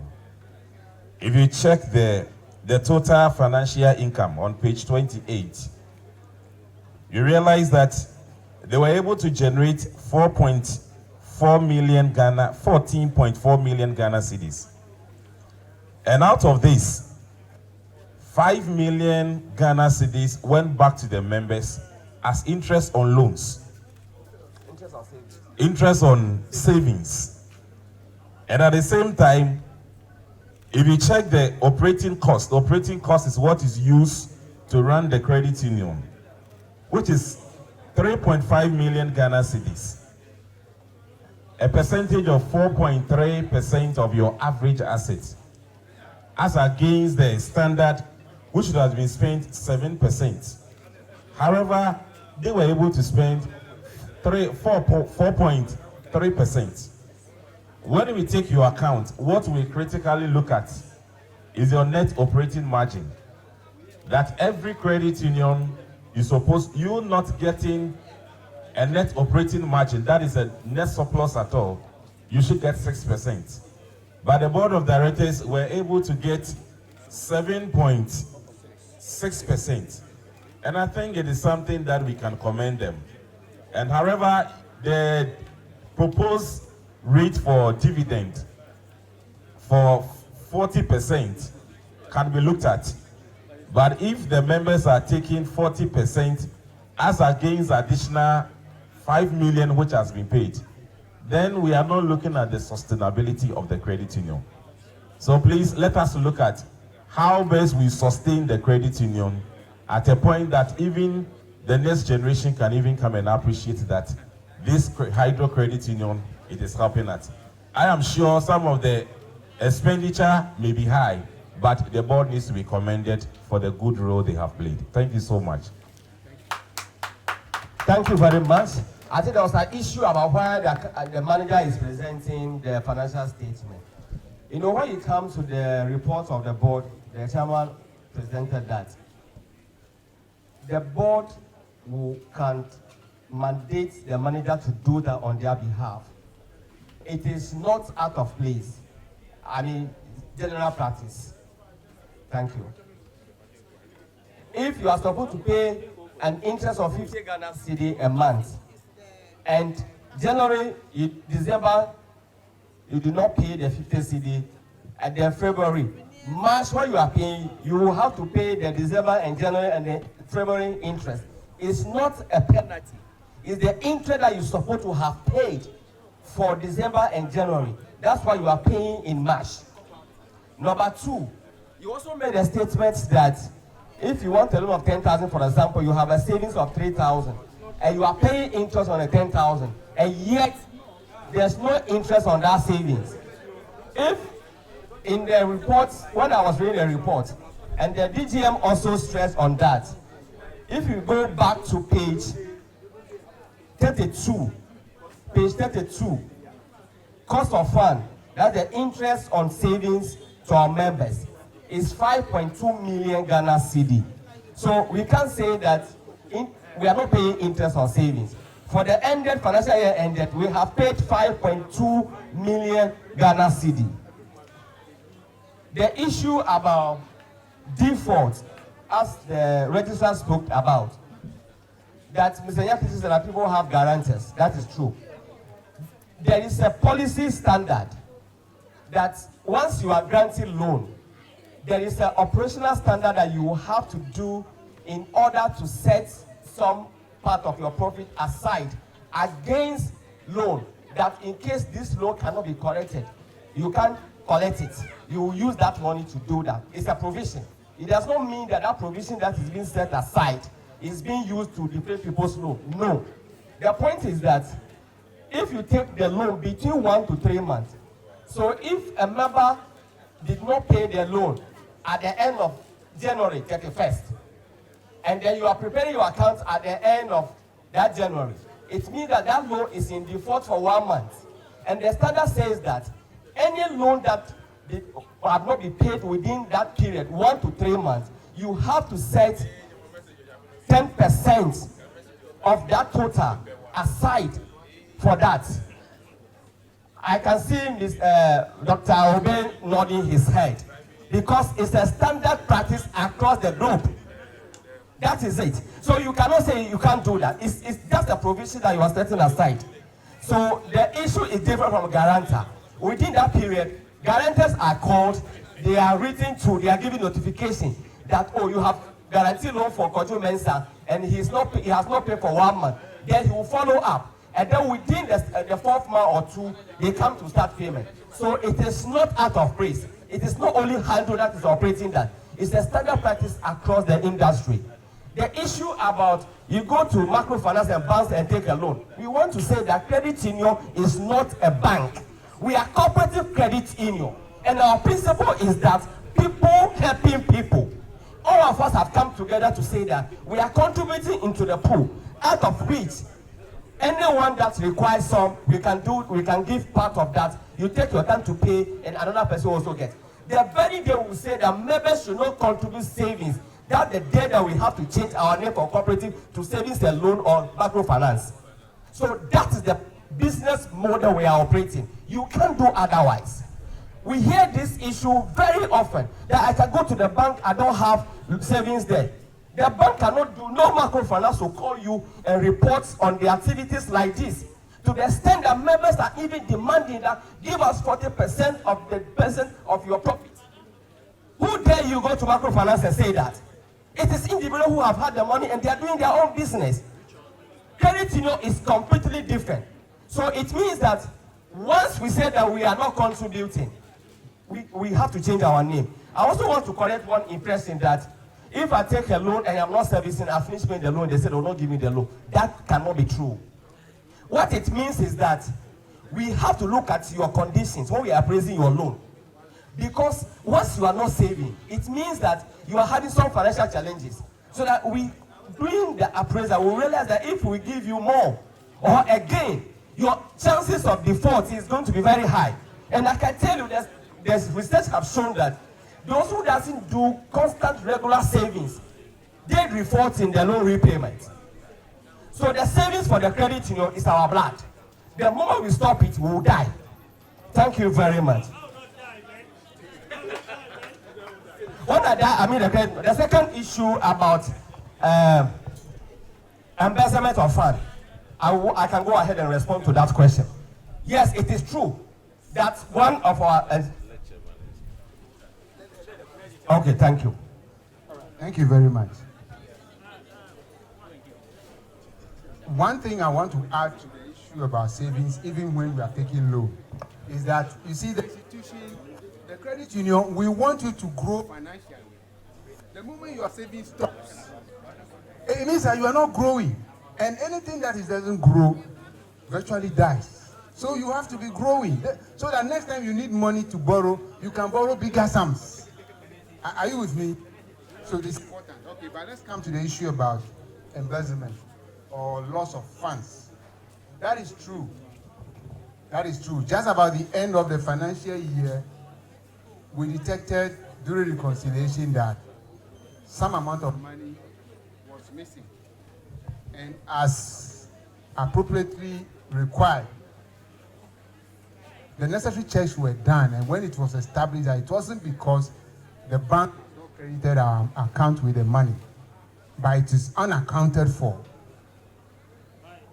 we reported the matter to the police, and the cashier was arrested and then taken to court. Whilst the matter is in court, he admitted committing the offense and started making effort to repay the money. Now, the total sum involved was 255,000 cedis, plus some figures on it, sort of. And because the matter was taken to court and he was being prosecuted, he promised to repay the money. And through that, with our engagement with him and his team, we were able to recover 124,000 cedis out of the total sum. Okay? So it has happened, and that is where we are.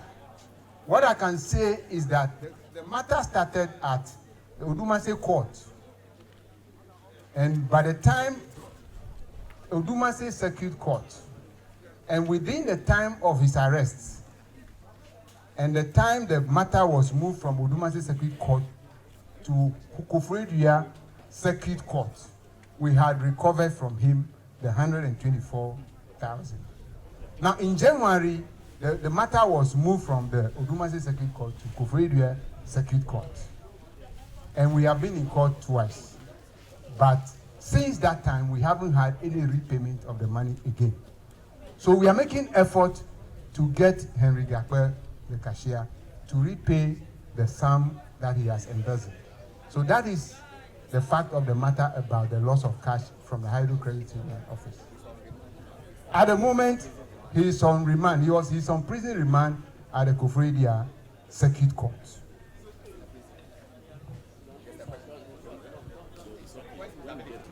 Number 12, which is declaration of share dividend. Our brother, Mr. Nyanteti, proposed 40%. And the reaction, he himself is smiling. The reaction from those who have been in this thing for so many years point to the fact that it will not be sustainable. It means that we are not working with the mind of having this credit union in the next 20, 30 years for our generations behind us to come and enjoy. And so it is obvious that we cannot be settling on 40%. When about half of the profit we have made has already been credited to us as interest on our shares. Savings. Interest on our savings, sorry. Okay? Which you will never get if it were in any other institution, which is not a credit union. You will never get that on your shares, on your savings, sorry. And so we cannot be thinking about 40%. So where is the compromise between 40% and 25% that we have proposed? Okay. Ability, can you explain it to the... Thank you. In addition to that, we all will attest to the fact that the financial industry in Ghana have gone through some difficulties. As a matter of fact, some could not even break even. And because of our level, how we have operated over the period, once you are a member, you're going to continue to benefit from the profit that the company makes. So we can't say that this year, at all costs, this is what we want. Because once we continue to operate, you're going to continue to be able to get dividend. Because you have to understand that the financial industry over the period have gone through a very challenging moment. And we have survived it. So we want to plead that members should be very considerate in this. Once the years ahead are good, we will definitely going to benefit. Thank you very much. There's a hand there. According to your statement, you said defaulters. Anytime we default in payment of loans, a fee is charged. It never appeared in your report. If I stand for correction, anytime somebody takes a loan and defaults, you charge us. It is charged. Therefore, I see no reason why you should be telling us that defaulters. No. 2, when you want to take a loan, you have, let's take it, I want 10,000 Ghana cedis. I must have about 3,000 in my savings. That's my 3,000. There is no interest on it, even though I pay interest on the 10,000 I have taken. Maintaining the same dividend of 25%, 5% to be capitalized, and the 20% to be made available for members to access. That is what we are proposing. In the light of what happened in the financial sector, which affected almost everybody. In fact, honestly speaking, if it hadn't been all that, our profit would have gone even higher than this. And so to be prudent in managing this crisis, we think that we can maintain the 25% for this year. That is the board's proposal to all of us, members. And then let me also add, even though he made that comment in the light of his proposal of dividend, let me take it out and deal with it. As we speak, the interest on shares, on savings, the interest on savings is 10%, not 8%. So we are already doing well in that area. You can clap for us. We are already doing well in that area. It is now the issue about dividend. And so we think that to act prudently, because we don't know what is happening tomorrow, we maintain the 25%. Hello. The floor is now open for Senia Otitene Ekane. Who's us? Ose Senia Yenim Nyema AC Afie Chemu. Anybody who takes a loan should have a guarantor. That is why you have guarantors. So if you are refusing to pay, it is not me, shareholders, palaver. It is board and management. Did I give any loan? You gave the loan, so you have to chase them for the money. So that when I come, you tell me this is what you do. Now, let's look at something. There's this policy, I don't like it. Now, I took a loan from the bank. I started paying the loan and interest. Then, I couldn't, because of that, I couldn't contribute my savings. Please, are you getting my drag? I've taken a loan. I've started paying with interest. And so my monthly contribution or whatever contribution I have to make to the bank, I couldn't. Now I finished paying the loan. I want him for more. And they are telling me because I couldn't make monthly savings, they will not give me. I'm not qualified. Meanwhile, there are other banks, we don't have savings with them. We don't have shares with them. But they are asking us to come for loan. So what is the use of my depositing that money and shares, and then with that in my savings, and you said I should contribute. Ha! Board! I've taken the loan. I am paying. Please. That is why I'm here. Please don't. Ability, stop it. I've taken the loan. I am paying the loan plus interest. And you said, after paying the loan and interest, I should save. Where can I get the money to do the savings? Now, after paying, I need more loan because it's the loan that with the interest, that's why you are living. So, I come and you say, oh, I will not give you. Why? Meanwhile, there are other banks. I don't have password there. But when I go there, please, I need loan. They say, yes, bring your guarantors. Take it free. Meanwhile, with this one, I have shares. I have what? Savings. At least savings in my account. And you say it will not give me. Meanwhile, when you give me the loan, I'm not even entitled to take anything from the savings. That money is locked. Meanwhile, I've used the loan. And I'm hard up. I can't come for the money which I have in my account. And you are telling me what? Mr. Wate, do you know the reason why you've been able to sustain this credit to date? I don't know. The cooperative is to participate economically. You can't just sit somewhere and then want to have the benefit of your colleagues. No, it is not done anywhere. The policy is that you have to contribute before you can get any benefit of the society. If it is the policy of the microfinance that if you don't have shares, you don't save, they will give you loan, it is their own palaver. That is not what we are looking for here. You want the best way to sustain the cooperative credit union. Thank you. Thank you, Mr. Chairman. Somewhere last year, we heard that some people misappropriate some funds and they were sacked. I want to find out whether they have retrieved the money. Thank you.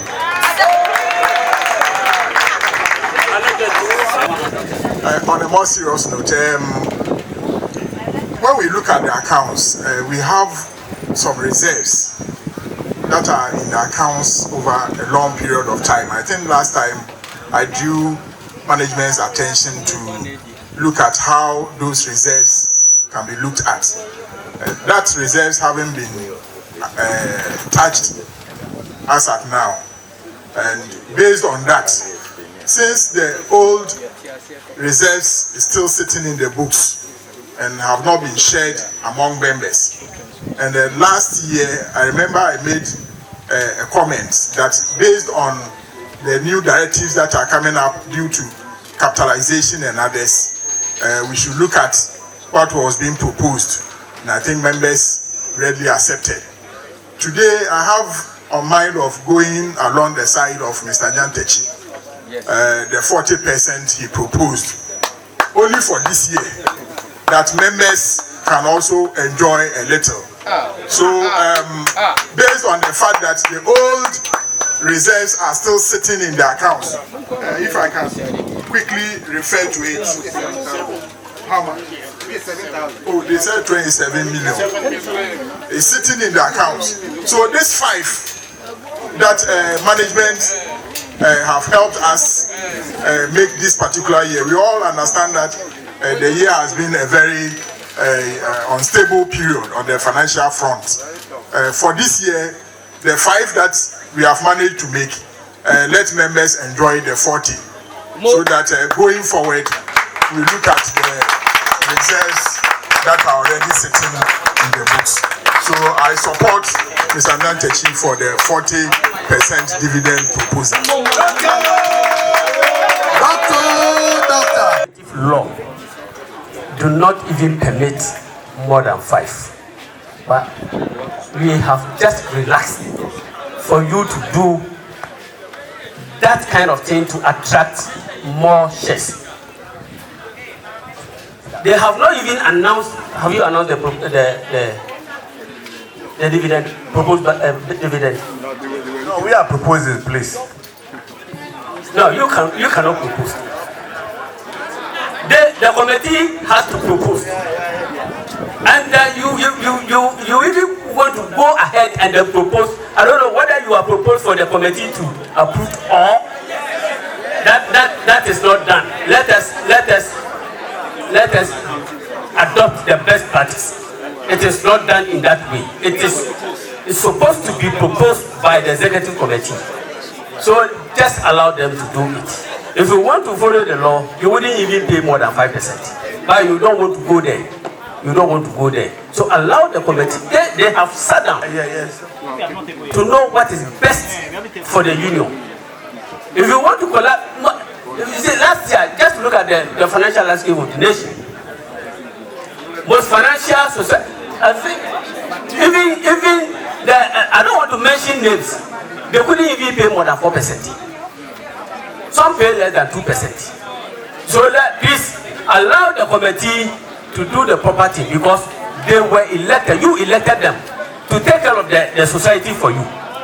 So if you hijack them, it means if they don't do well, they can't come back and then complain. You can't blame them. Please allow them to do what is best for the union. But I'm pleading that we maintain last year percentage of 25%. Please listen to me. Listen to me. Hello, listen to me, please. Yeah, I'm pleading that you maintain a 25%. Then some years back,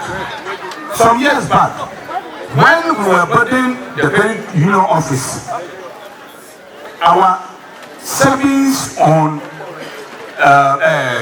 interest on savings was slashed from 8% per annum to 4% per annum. So I think it is about time we go back to the 8% per annum for interest on savings. So thank you very much. Okay. Also, I didn't mind that, you know. What do we do in there? Abdul Rahman Isa Isa Abdurrahman Isa Ose Osopoto 30. Oluma Biswa Ajaben also support the 30. Meanwhile 30. Stephen Tay Ajaben also support 30%. Yeah. If you don't take our time, as for members, we always yearn for more dividend because we know that it's a percentage, we are just looking at it. All that we have said is that we want 30%, we want 40%, but we haven't given the reason why we want that. But if it is about just looking at the profit, please, we want to plead that let us accept the 25%. All credit unions from last year coming, you've not even paid up to the 25%. In order not to bring the credit union down, and it is something that we have to critically look at it. I want to plead with you, let us accept it and make the credit union more sustainable and help it to grow. Thank you. Dancing Deborah. Move for the 30. Alright. Let's vote on it. Let's say aye. Is that a second for the 30?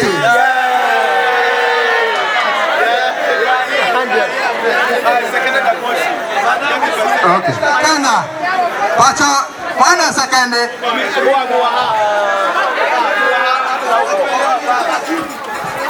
the friend operated Isaac. Tamale, Rapekono. We have Mr.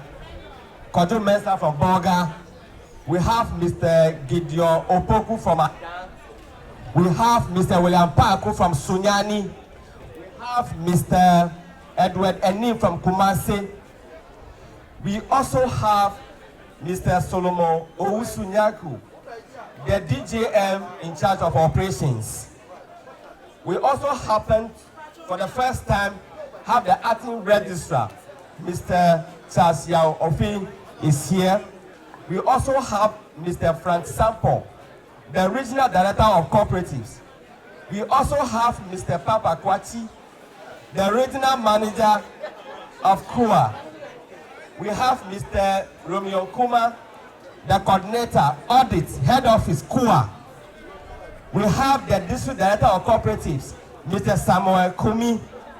We have Mr. Eric Amevo, our rep from Bui Power Authority.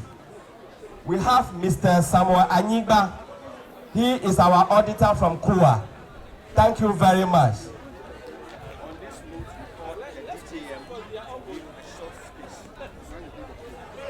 Sanya, oyi mpanyinfo no kyerɛ ɔde wɔn akyerɛ na mesram ɔwɔ fiase ɛɛkyɛ aduane no sɛ wonte wɛgbɛ ma wontumi mfa ma wo wowɔ coupon wɔba a wɔde bɛma wo na wode coupon no nso ama wɔn ɛnti sɛ wosɔre sɛ wobɛgye wɔ ha yi a mesra woyɛ mistake tena baabi a wote yɛde w'aduane bɛbrɛ wo baabi a yɛdui general manager no bɛkasa akyerɛ yɛn.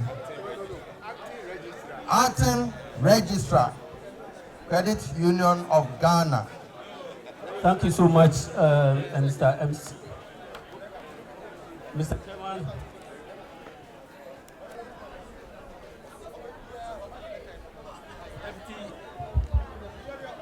Deputy General Manager Operations.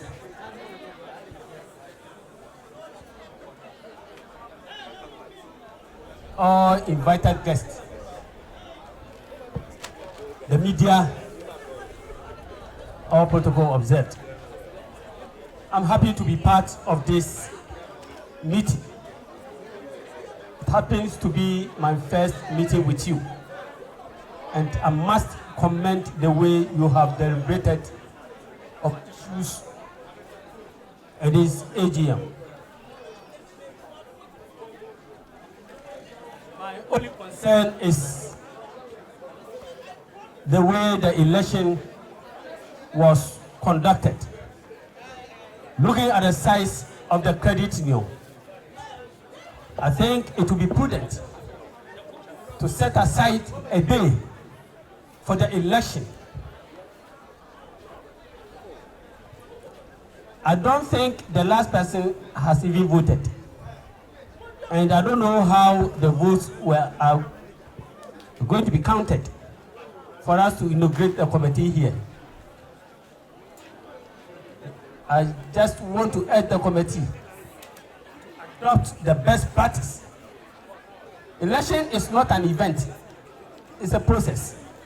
So if you can adopt a new way of conducting our elections so that the election will not take much time of our AGM deliberations, it will be better for us to. I also want to caution you that it is not proper to take all our profits as dividend. Nobody knows what will happen tomorrow. If the society or faces liquidity problems, it is the reserves that is used to cushion the society out of problems. So if you take your profit as dividend and anything happens, I don't know where you will go to cushion the society from this distress.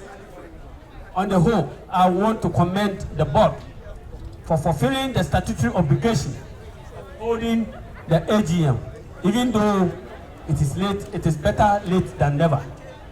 I commend the board for doing that. I want to take this opportunity to wish each and everybody here very well and hope next year we will all gather here to see ourselves and then take very active part as we did today to make the credit union more attractive. I thank you and I thank you and wish you the best of luck in the ensuing year. Thank you so much.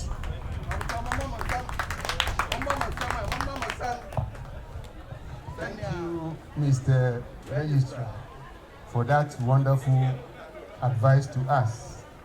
It's now the turn of General Manager Operations.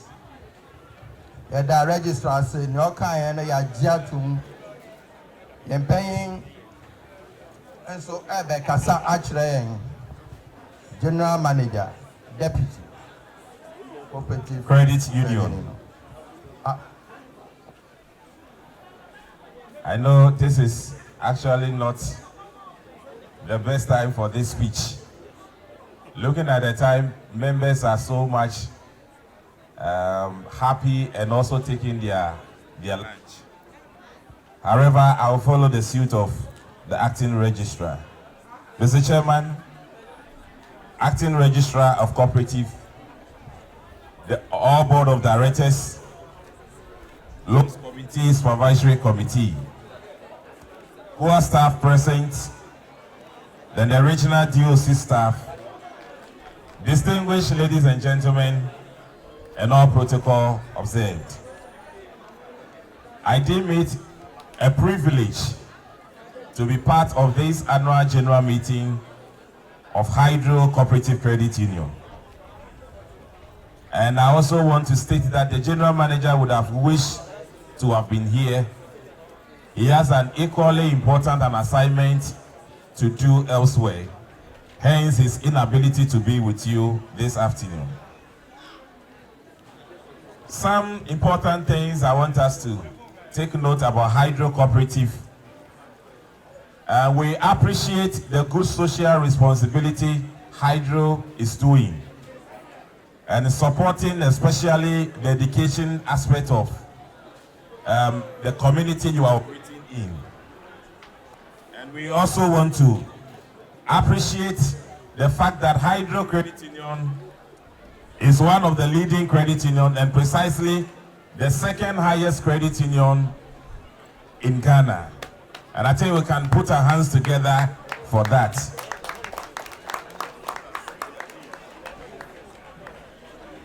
Hydro Credit Union has grown to the point of so many awards.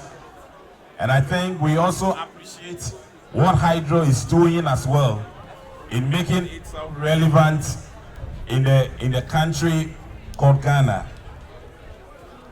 We have three categories of our credit unions. We have the small size, the medium size, and the large size credit union.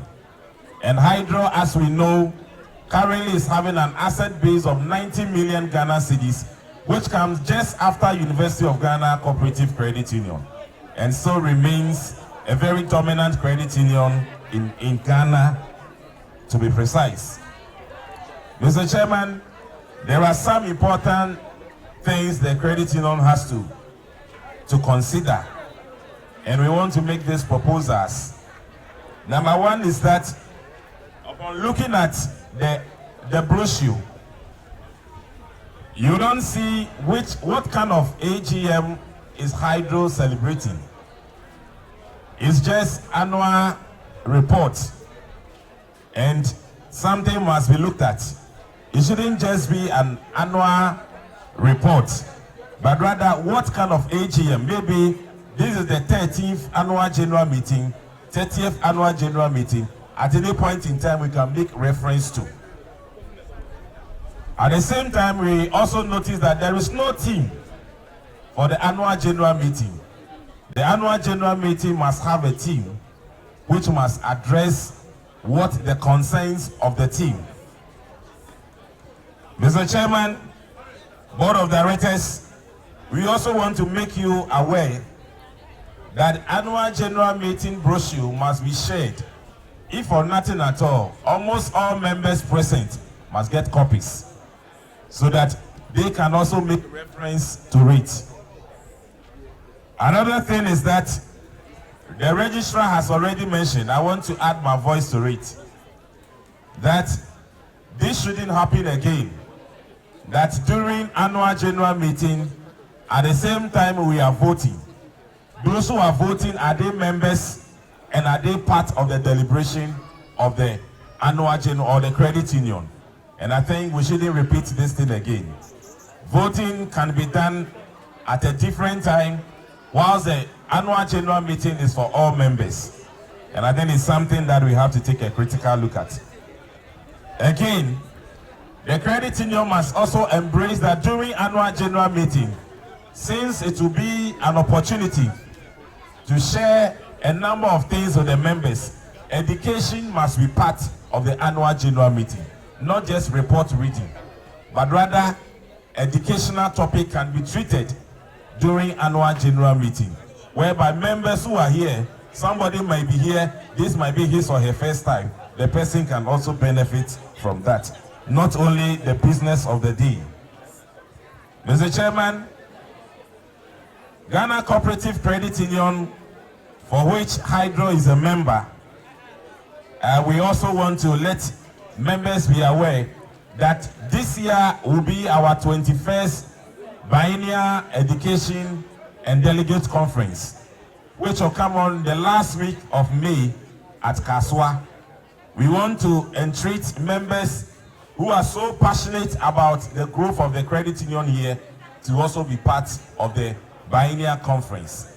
We want to see as many of you who will attend the Biennial Conference. And I think it's an important forum that all credit unions in the country meet and we deliberate on the growth and the sustainability of the entire movement. We also want to bring to the attention of all members that we are establishing the supervision department, which will also support the audit department in auditing and at the same time conducting periodic inspection of credit unions. And I think that this will continue to help the credit unions to be more sustainable and also to be relevant as well. We want to do a comprehensive supervision of the credit union, and by this year, by May, the supervision department will start working. Mr. Chairman, we are also enrolling on a number of educational programs which will go chapter by chapter, and it will also help the members of the credit union to understand the concept and at the same time appreciate what credit union is about. We also want to thank Hydro for launching the youth savings program. However, we were expecting to see some of the youth savings members at this annual general meeting so that they can also have a feel of what the credit union is. But unfortunately, we didn't see anything of that nature. We want to appeal to the board of directors. Once we are bringing the children or the youth on board, let us have a role for them to play. You can even come and do choreography. That will even entice someone to be part of it. And we want the youth savings programs to be expanded so that all credit unions in the country will be having that. We can see a number of schools in and around AKOSOMBO, so many, so that we'll be able to get all these people to be part of it. Mr. Chairman, we also want to let the members be aware that by 2023, we are synchronizing the election, the general election of all credit unions, meaning that from 2023, all credit unions in the country will be mandated to have their election. And like what Hydro is doing, you are doing rotational election. We want to appeal to the board of directors to reconsider so that before the directive will be given, you will stop the rotational board and also embrace the term board so that when it is a term, all of us will be on board. We also want to make everybody aware that credit union in the country as at now, our membership is 560. So we are supervising 560 credit unions nationwide. Out of the 560, total membership of credit unions is 930,000 membership across board. And the 930 membership has been able to contribute 1.2 billion Ghana cedis. And I think it is important that we also know that credit unions, we are growing, and we are growing not just in numbers, but rather in contribution as well.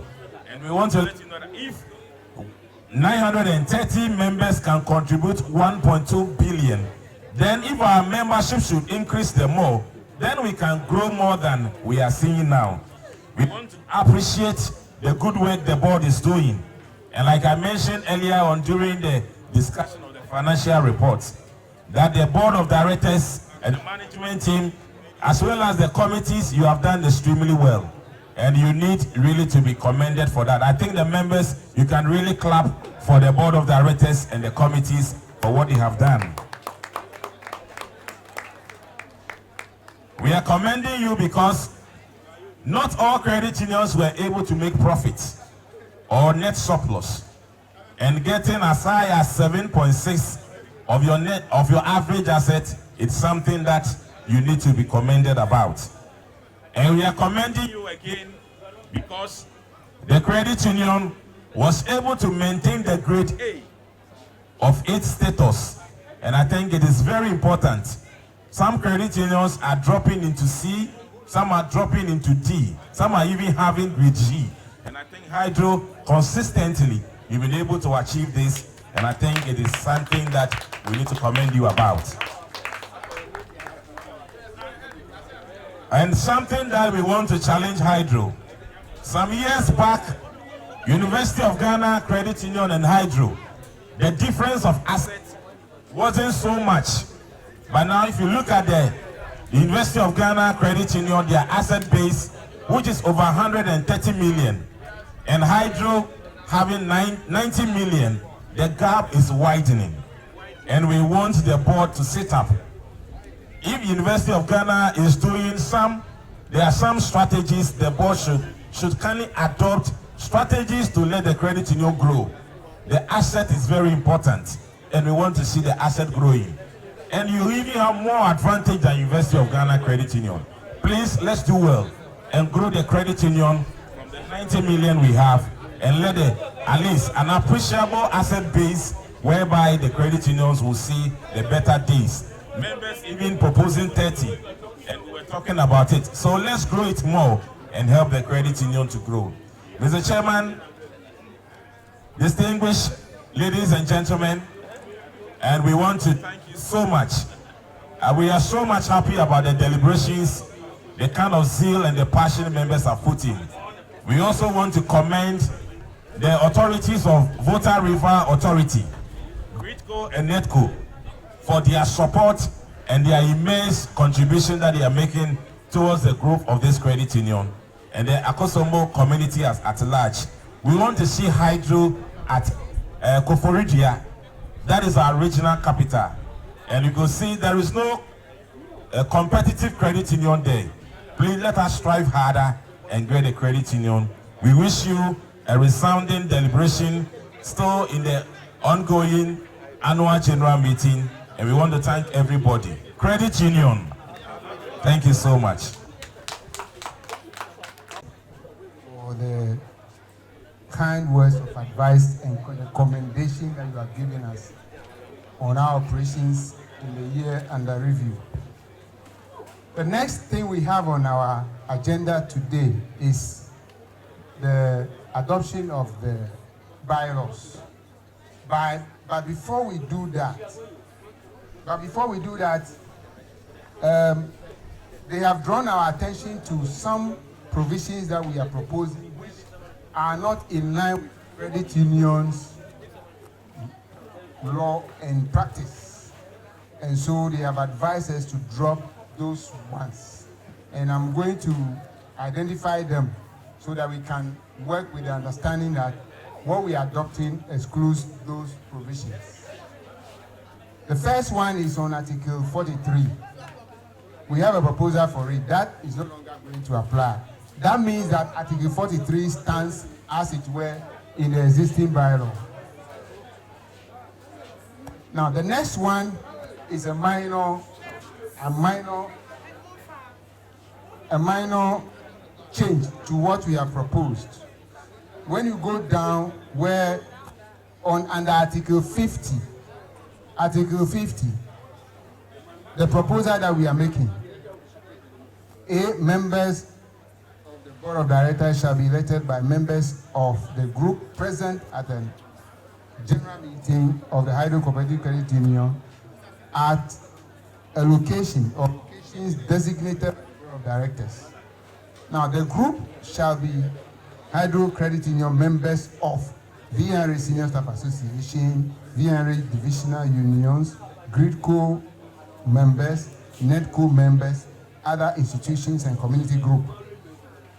Then comes the next paragraph, which says the number of representatives shall be determined by the Board of Directors.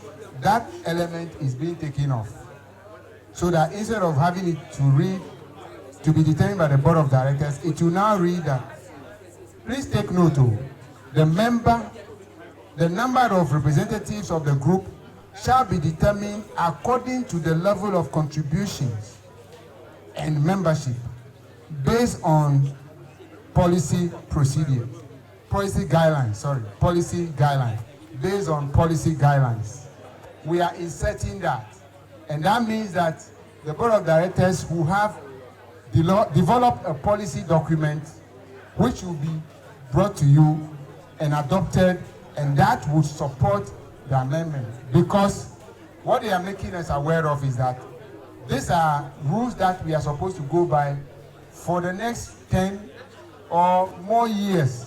And if we put too many details in there, it will mean it cannot stand the test of time, and we may have to change it sooner than later. And so that is one other correction that they have drawn our attention to, and we have gladly accepted that. Another one under Article 50 is the C. The C. That's on the next page, page 2. The C. Currently, the proposal we are making reads like this. This amendment into bracket Article 50, if adopted, takes effect from 1st of July 2024. That was done with the understanding that the term of office of those who are being elected today would end, and that ends the current mode of recruitment to the board. But as they have mentioned to us in their presentation or their speech to us, the Credit Union Ghana is planning to start a wholesale replacement of board members, which will take effect from 2023. And so we in AKOSOMBO Hydro Credit Union cannot make ours take effect 1 year after. It's not possible. And so that amendment means that ours should take effect from July 2023. And that will be in tandem with the national one that is being introduced, so that there will not be any contradictions that would have to compel us to go back and do any change. That is the third one that I need to draw your attention to. Then, under Article 75, which is the new proposal on election committee, our attention was also drawn to the fact that the composition of the election committee nationwide, as regulated and practiced, is for the regional director of cooperatives and the regional manager of PUA to be members of the election committee. And so we had the numbers up to the district electoral officer.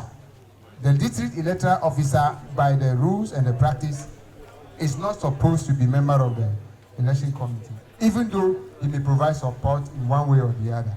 But the composition, according to them, as the rule requires and practice, is for us to have those two officers representing the cooperative as well as the KUA. And so we have accepted that one also. Barring those changes that they have introduced, we are going to go with the proposal we have put on the table. They are comfortable with any other thing that we have there that we want to adopt. And so we now open the floor for a motion to adopt the amendment to the bylaw so that we can make progress. First, the income statement. Let's go to page 50 of our booklet. We are projecting a revenue of 17.2 million for the financial year, which is ended this year, June. For total operating expenses, we are projecting 11.1 million for the same period. And then our net surplus is also projected at 6.1 million Ghana cedis. Then coming to the balance sheet, our total assets, we are projecting that it will, our board chairman spoke, that we previous year we grew it by 25%. Due to the turbulence of the market, still on the market, the financial market, we are projecting a 23.1% increase. That will take us from 90.5 million to 111.3 million Ghana cedis as our total assets by the close of June this year. Based on this, I propose the motion for the acceptance of your board's budget. And your treasurer at the budget for this year, 2020, ending June 30th, at the Atuga, Opese Yebenya Sekenda.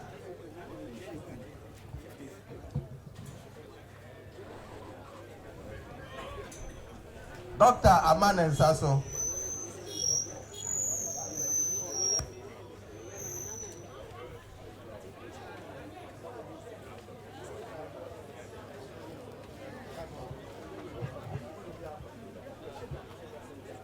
Yeah, Mr. Treasurer,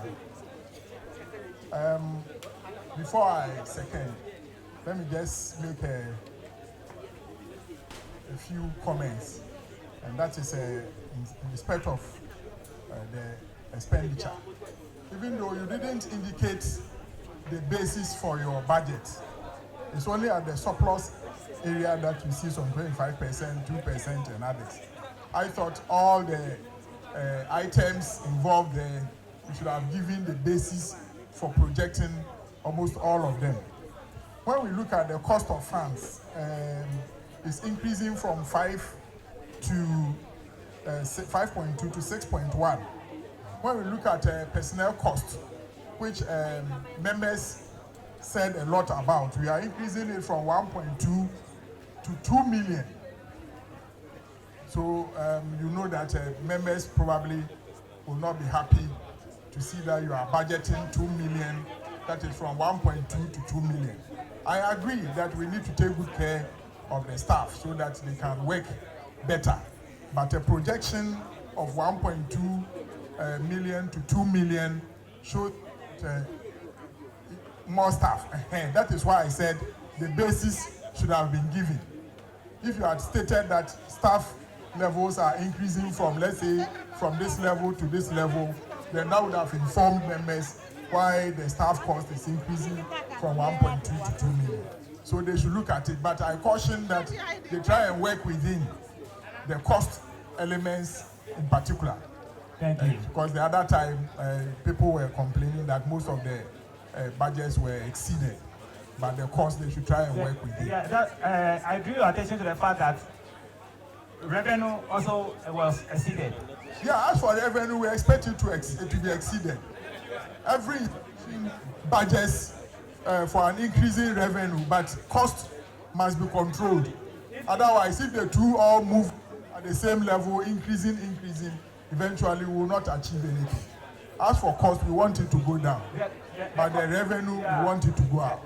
If you look at it, the cost which went up was the cost of funds.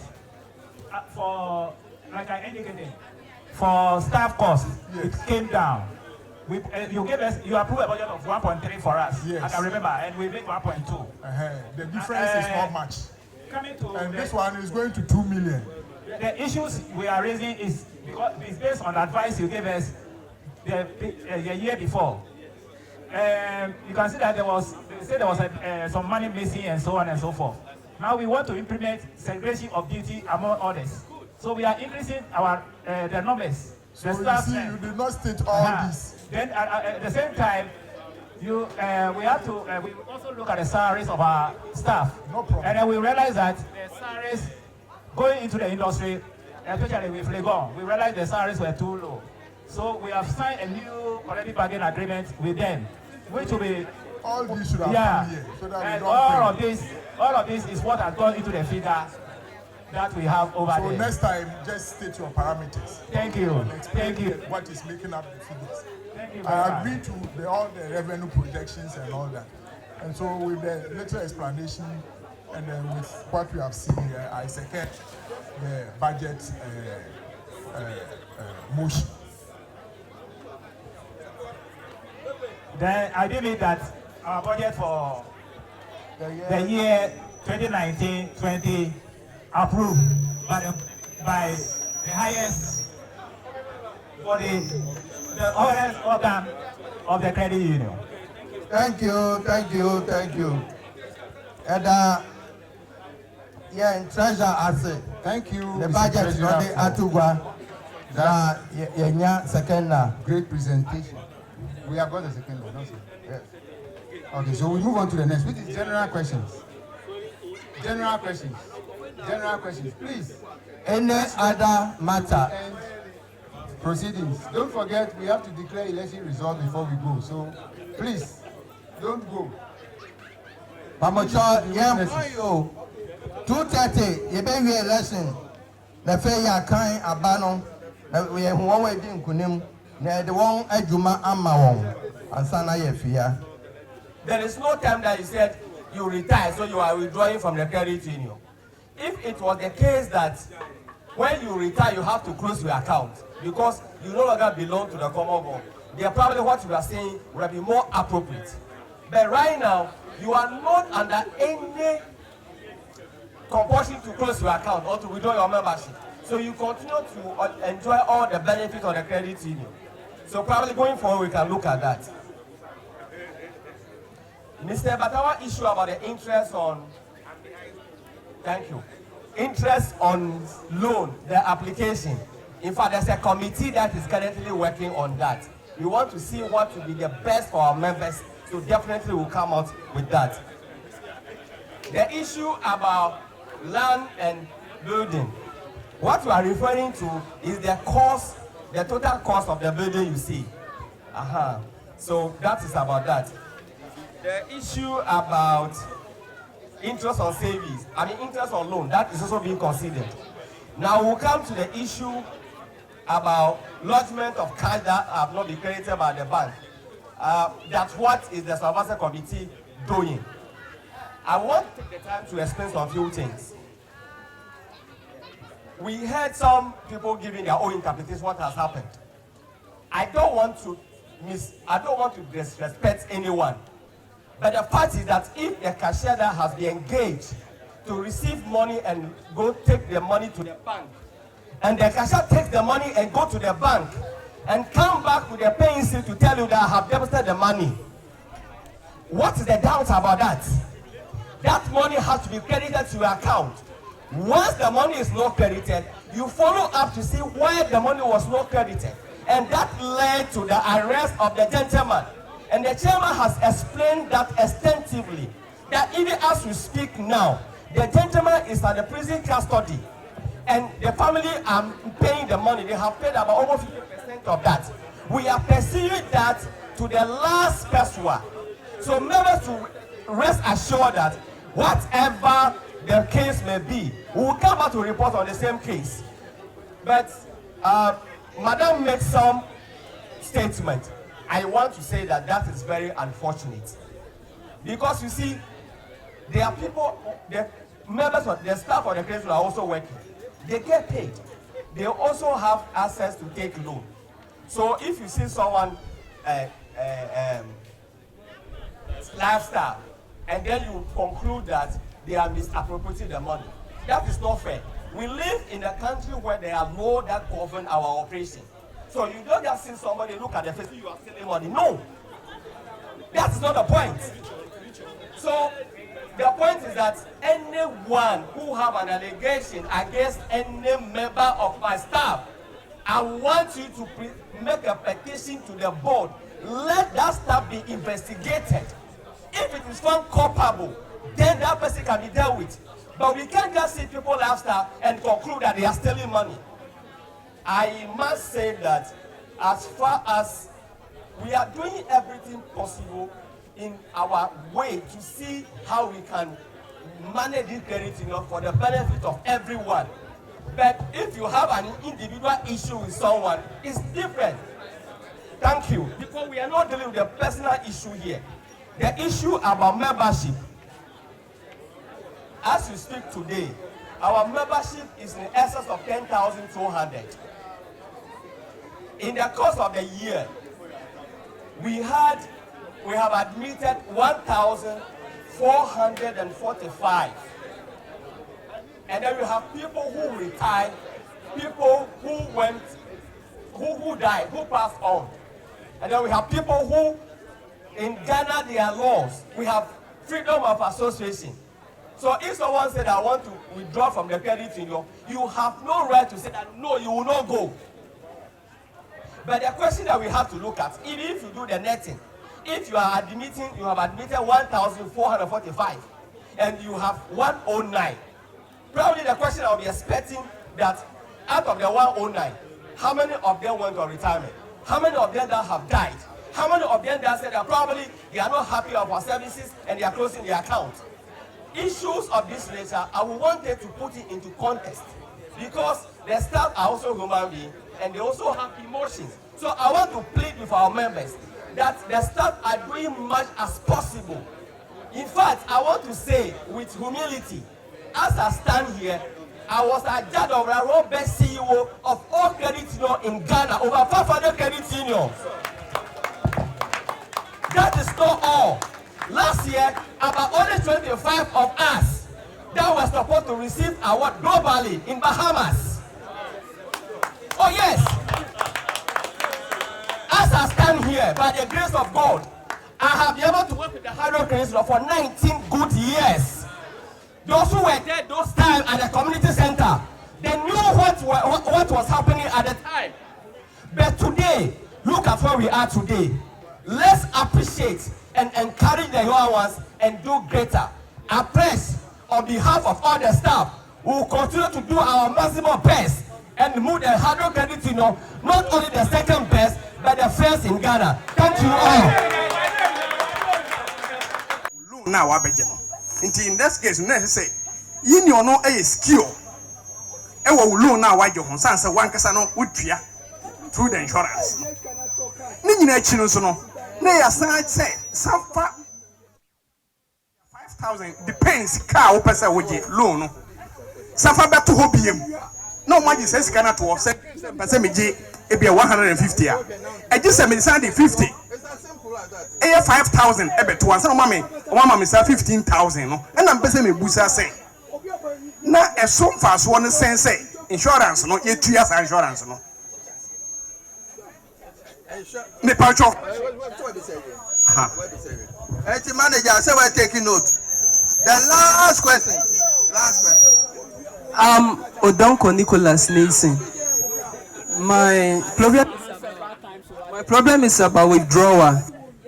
When you go to the credit union office and you want to withdraw money above 2,000 Ghana cedi, they are not ready to give it to you. So I want to plead that this year you leave that band maybe to 5,000 and it will help us so that it will boost our business. From your savings. Yeah. You want to withdraw from above 2,000. From your savings. And manager, also above 2,000. Last one. Where a man is also actually not me who. Okay. My name is Setonyo Agbeku. My point is on page 38. It's just a suggestion anyway. It's based on the proposed dividend. When we had the Hydrocredit Union head office representative here, he stated clearly that per the rules and regulations, you have to pay 5% dividends on shares. And so my question is that we should be quite careful that we don't breach the law, since the Bank of Ghana is clamping down on financial institutions. And so if we are to pay 5%, I'm not saying the 30% agreed upon should not be paid, but we should make sure we operate within the confines of the law, so that we are not, the license is not revoked, because very soon I'm sure they would move to checking the credit unions as well, because they are moving, and very soon they are going to do recapitalization of the credit union, meaning that your base rate must go higher. And so if you don't have enough money in the system, then possibly your license can be revoked. And so that's just a note of caution. The last one I want to say is that as far as human rights is concerned, one of the points in human rights is that a person is entitled to a decent life. And so once the person is working and has a regular source of income, which is a legal source of income, that person has the right to have decent living. And so as far as people within the Hydrocredit Union are working, and as far as they are generating genuine source of income, then they have the right to decent living. And so people do not have the right, I plead and I'm begging that people do not have the right to monitor their movement. If not, people can sue them for such statements. I just want to plead with them that they should watch those words, because they have the right to decent living. Thank you very much. You can guarantee loan once you are in a good standing. So it is not exactly true that it's only via Insta that can guarantee their loan. No. But why is it that when the general staff are taking loan, we don't require a guarantor? There's a system. If they are going on retirement, if they are even leaving the system, they resign. Any amount of money they owe the credit union, their employer will remit same to us. So there is no risk there. But the simple question then is, why do we require a guarantor? The kind of business model that we operate, it is highly, the records have shown, some of the work-based credit unions, we don't want to go to the community base, because it is difficult that people will take loan, you have to follow up on them. The point is that if our member takes loan and pay on time, we will relax the guarantor policy, because the people are paying and they are paying on time. So we can relax that policy. So it is not true that only the other staff guarantee the loan. The issue about Mr. John Kwesi, the issue about the loan. As you speak now, even members with 8,000 Ghana, they can raise loan up to 40,000. Members with 20,000 are raising loan up to 100,000. So the issue is not about how much savings you have, even though we look at that. But the issue you are talking about is affordability. the payroll is saying that your total deduction should not be more than 50% of your take home, your earnings. So once you have allowance that we can increase your deduction, in fact, when some of our executives came, they look at that, they look at members' savings as against their loan. They say, they thought that maybe they are not paying the loan. Once you have ability to pay, you'll be given. So once you have ability to pay, you will be given the loan. So there are some arrangements because 5,000 savings, you are taking about 80,000. Some credit union will do strictly times 2. We are doing it times 5 and times 6. Once you have ability to repay, the next issue about what do we do to forestall that a cashier take the money and then the money is not credited. The issue is that we have access to online, our account to online. So once the money hit the account, somebody check whether the money has hit the account. So there are steps that have been taken to forestall that. The issue about insurance, that I have a savings and I take a loan, I have to insure the loan. I want to say that the insurance is not against default. The insurance is against death and total disability. That if it takes loan and you happen to pass on, then the insurance company will pay the loan. So it is not against default. You take loan and you have an accident, God forbid, and you will not be able to work again and earn an income and repay your loan. The insurance company will make good the loan. So it is against death and total disability. Now the question about withdrawal up to 2,000. Now we are doing 3,000. You know that even the bank, when if you want to take money, let's say 60,000, 70,000 from the bank, you even have to give the prior notice. So the point is that we don't operate only by cash. So once the person walks into the office, you need about up to 3,000. Immediately you can be paid. But beyond that, we are saying that, in fact, a day we paid about 100 people. And so if each of them taking 5,000, the volume of cash definitely is just too much for one person to handle. So we just want to plead with you. Probably what we need to do is that you give us, suppose you need the money tomorrow, you do it today. And then we have an arrangement with the banks, which we call automatic clearing house. So the moment we send the advice, and that day, in respect of your bank, your account will be credited. So we want to say that at least up to 3,000 we can do. Beyond that, we want to say that let's pay through the bank system. Thank you very much for the questions.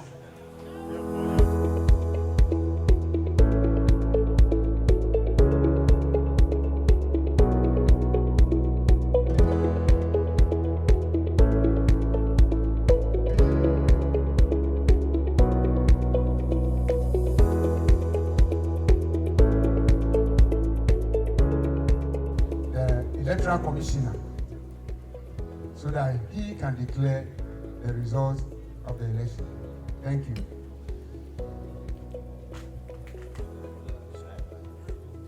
Thank you, Board Chairman.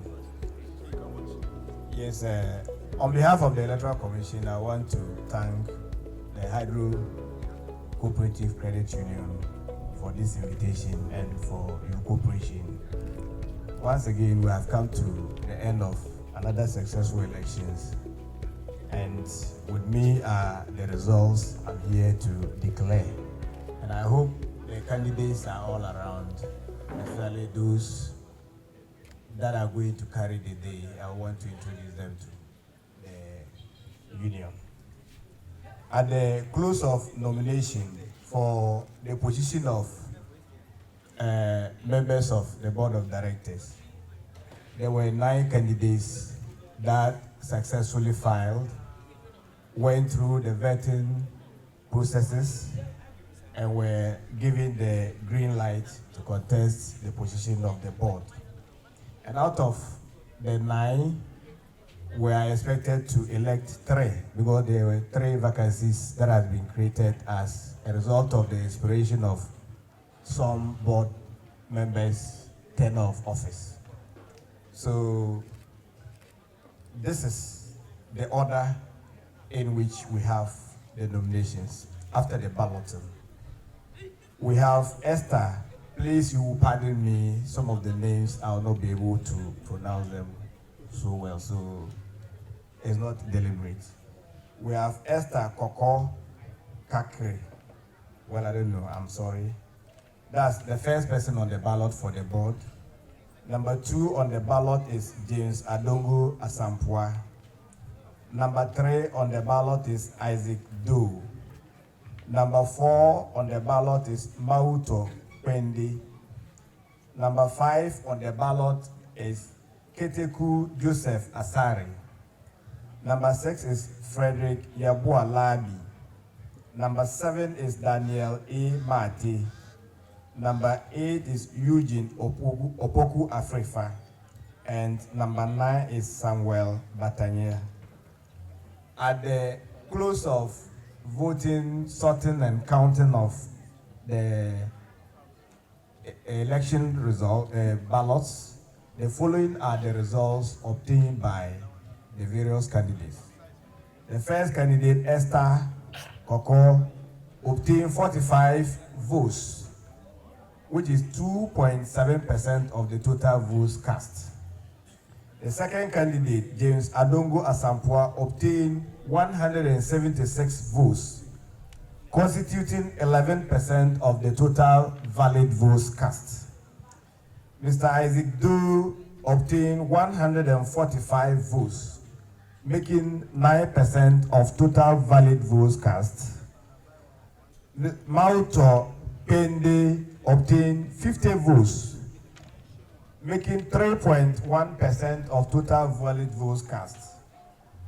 Keteku Joseph Asari obtained 631 votes, constituting 39% of total valid votes cast. Frederick Yabua Labi obtained 96 votes, constituting 6% of total valid votes. Daniel A. Mate obtained 117 votes, constituting 7.2% of total valid votes. Eugene Opoku Afrifa obtained 199 votes, constituting 12.3%. Samuel Batanya obtained 91 votes, constituting 5.65% of total valid votes. We recorded rejected ballots of 62. So we have total votes 1,612.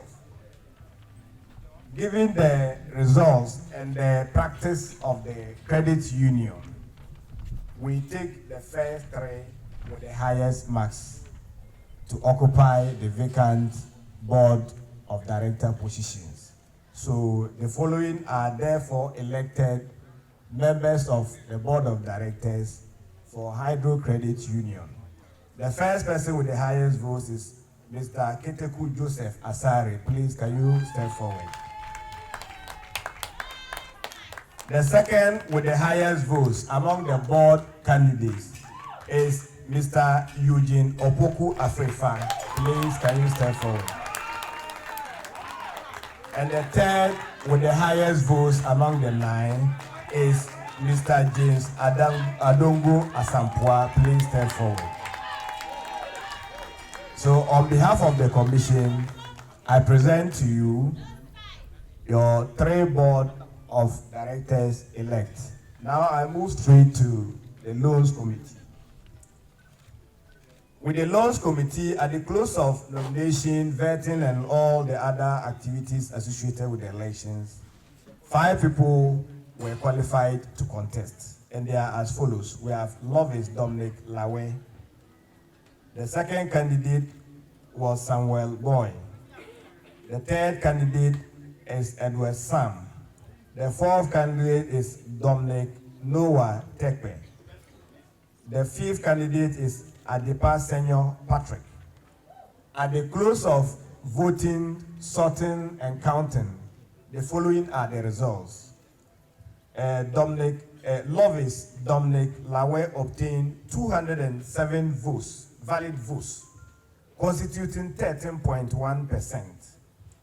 Samuel Boy obtained 206 votes, constituting 13%.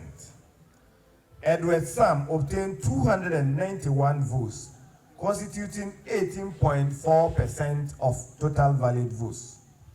Desmond Noah Tekpe obtained 353 votes, constituting 22.3% of total valid votes.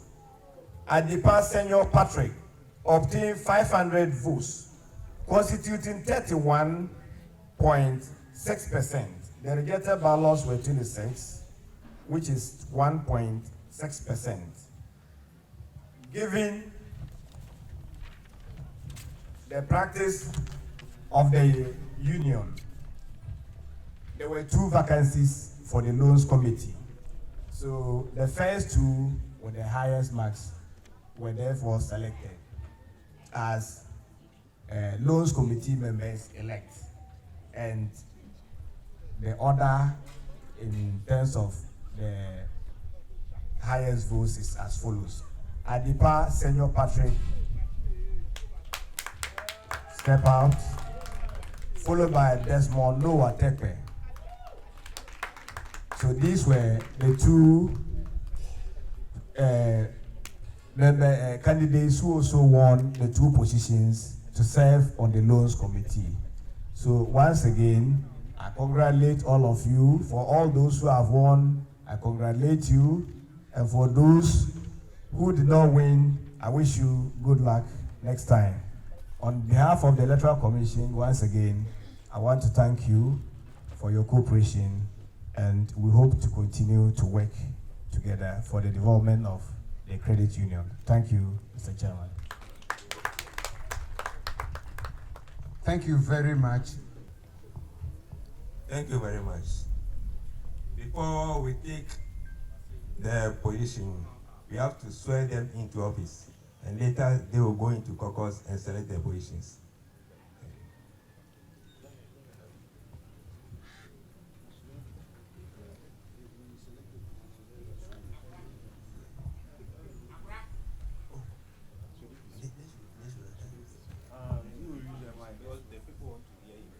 So who is going to use the mic?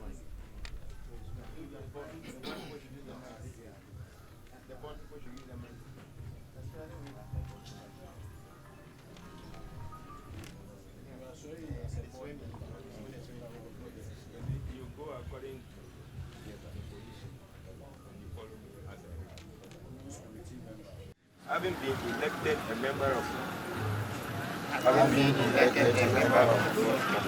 do in the name of Almighty God swear. Do in the name of Almighty God swear. That I will at all times. That I will at all times. Well and truly serve the union. Well and truly serve the union. That I will uphold. That I will uphold. Preserve. Protect. And defend the bylaws of the union. And defend the bylaws of the union. As by law established. As by law established. That I will. That I will. The best of my judgment. The best of my judgment. At all times when required. At all times when required. Freely give the counsels and advice. Freely give my counsels and advice. For the good management of the affairs of the union. For the good management of the affairs of the union. And that I will not directly. And that I will not directly. Or indirectly. Reveal any matters that shall come to my knowledge. Reveal any matters that shall come to my knowledge. In the discharge of my duties. In the discharge of my duties. And committed my secrecy as the law. So help me God. So help me God.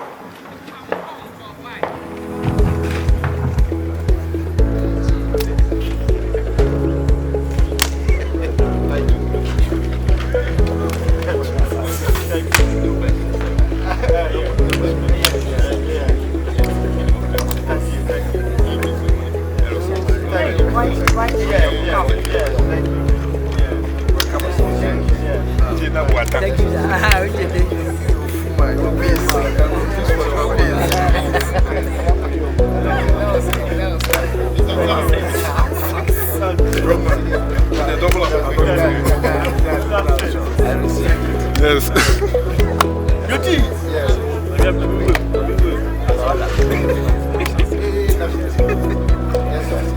Members, give us 5 minutes. We'll go into caucus and select our executive members, and then come back, and then they will introduce our DOC, will introduce the newly constituted board and their positions for the benefit of all members. Jukunu. Thank you. Mr. Jukunu, the vice went to Mr. Justice Kofi Badu.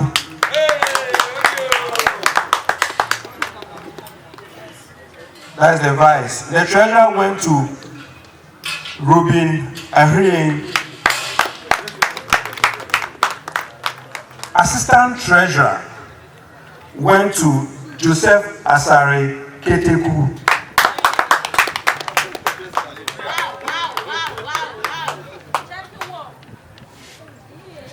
Secretary went to Eugene Opoku Efufa.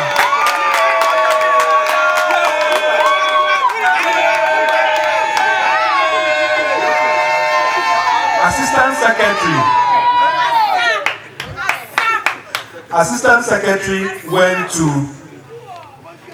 Ofe Korantin. And then our member is Honorable James Adongo Asampwa.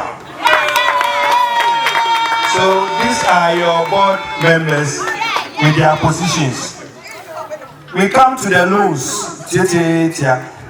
We have Robert Sowa, Chairman.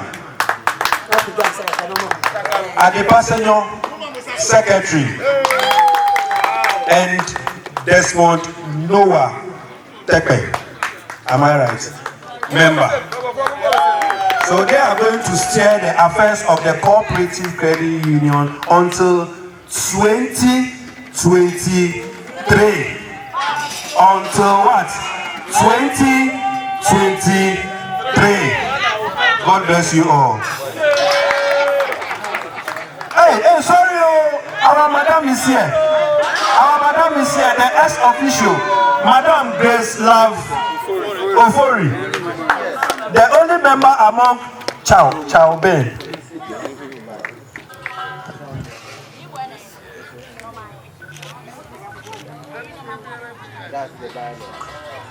When the Kwa representative came here, he said we are coming to synchronize the elections. 2023, all of you, especially those of you who have committed time to wait and see the glorious end of today's activity, which is the AGM. We are so grateful to you for your patience and your commitment to see us end this successfully. I would want to assure you on behalf of the team that we will do the best that is in our interest to maintain the Hydro Credit Union and see it go forward and achieve more laurels in the years ahead. Thank you very much in the confidence that you repose in us, and I can assure you that we will not let you down. Thank you.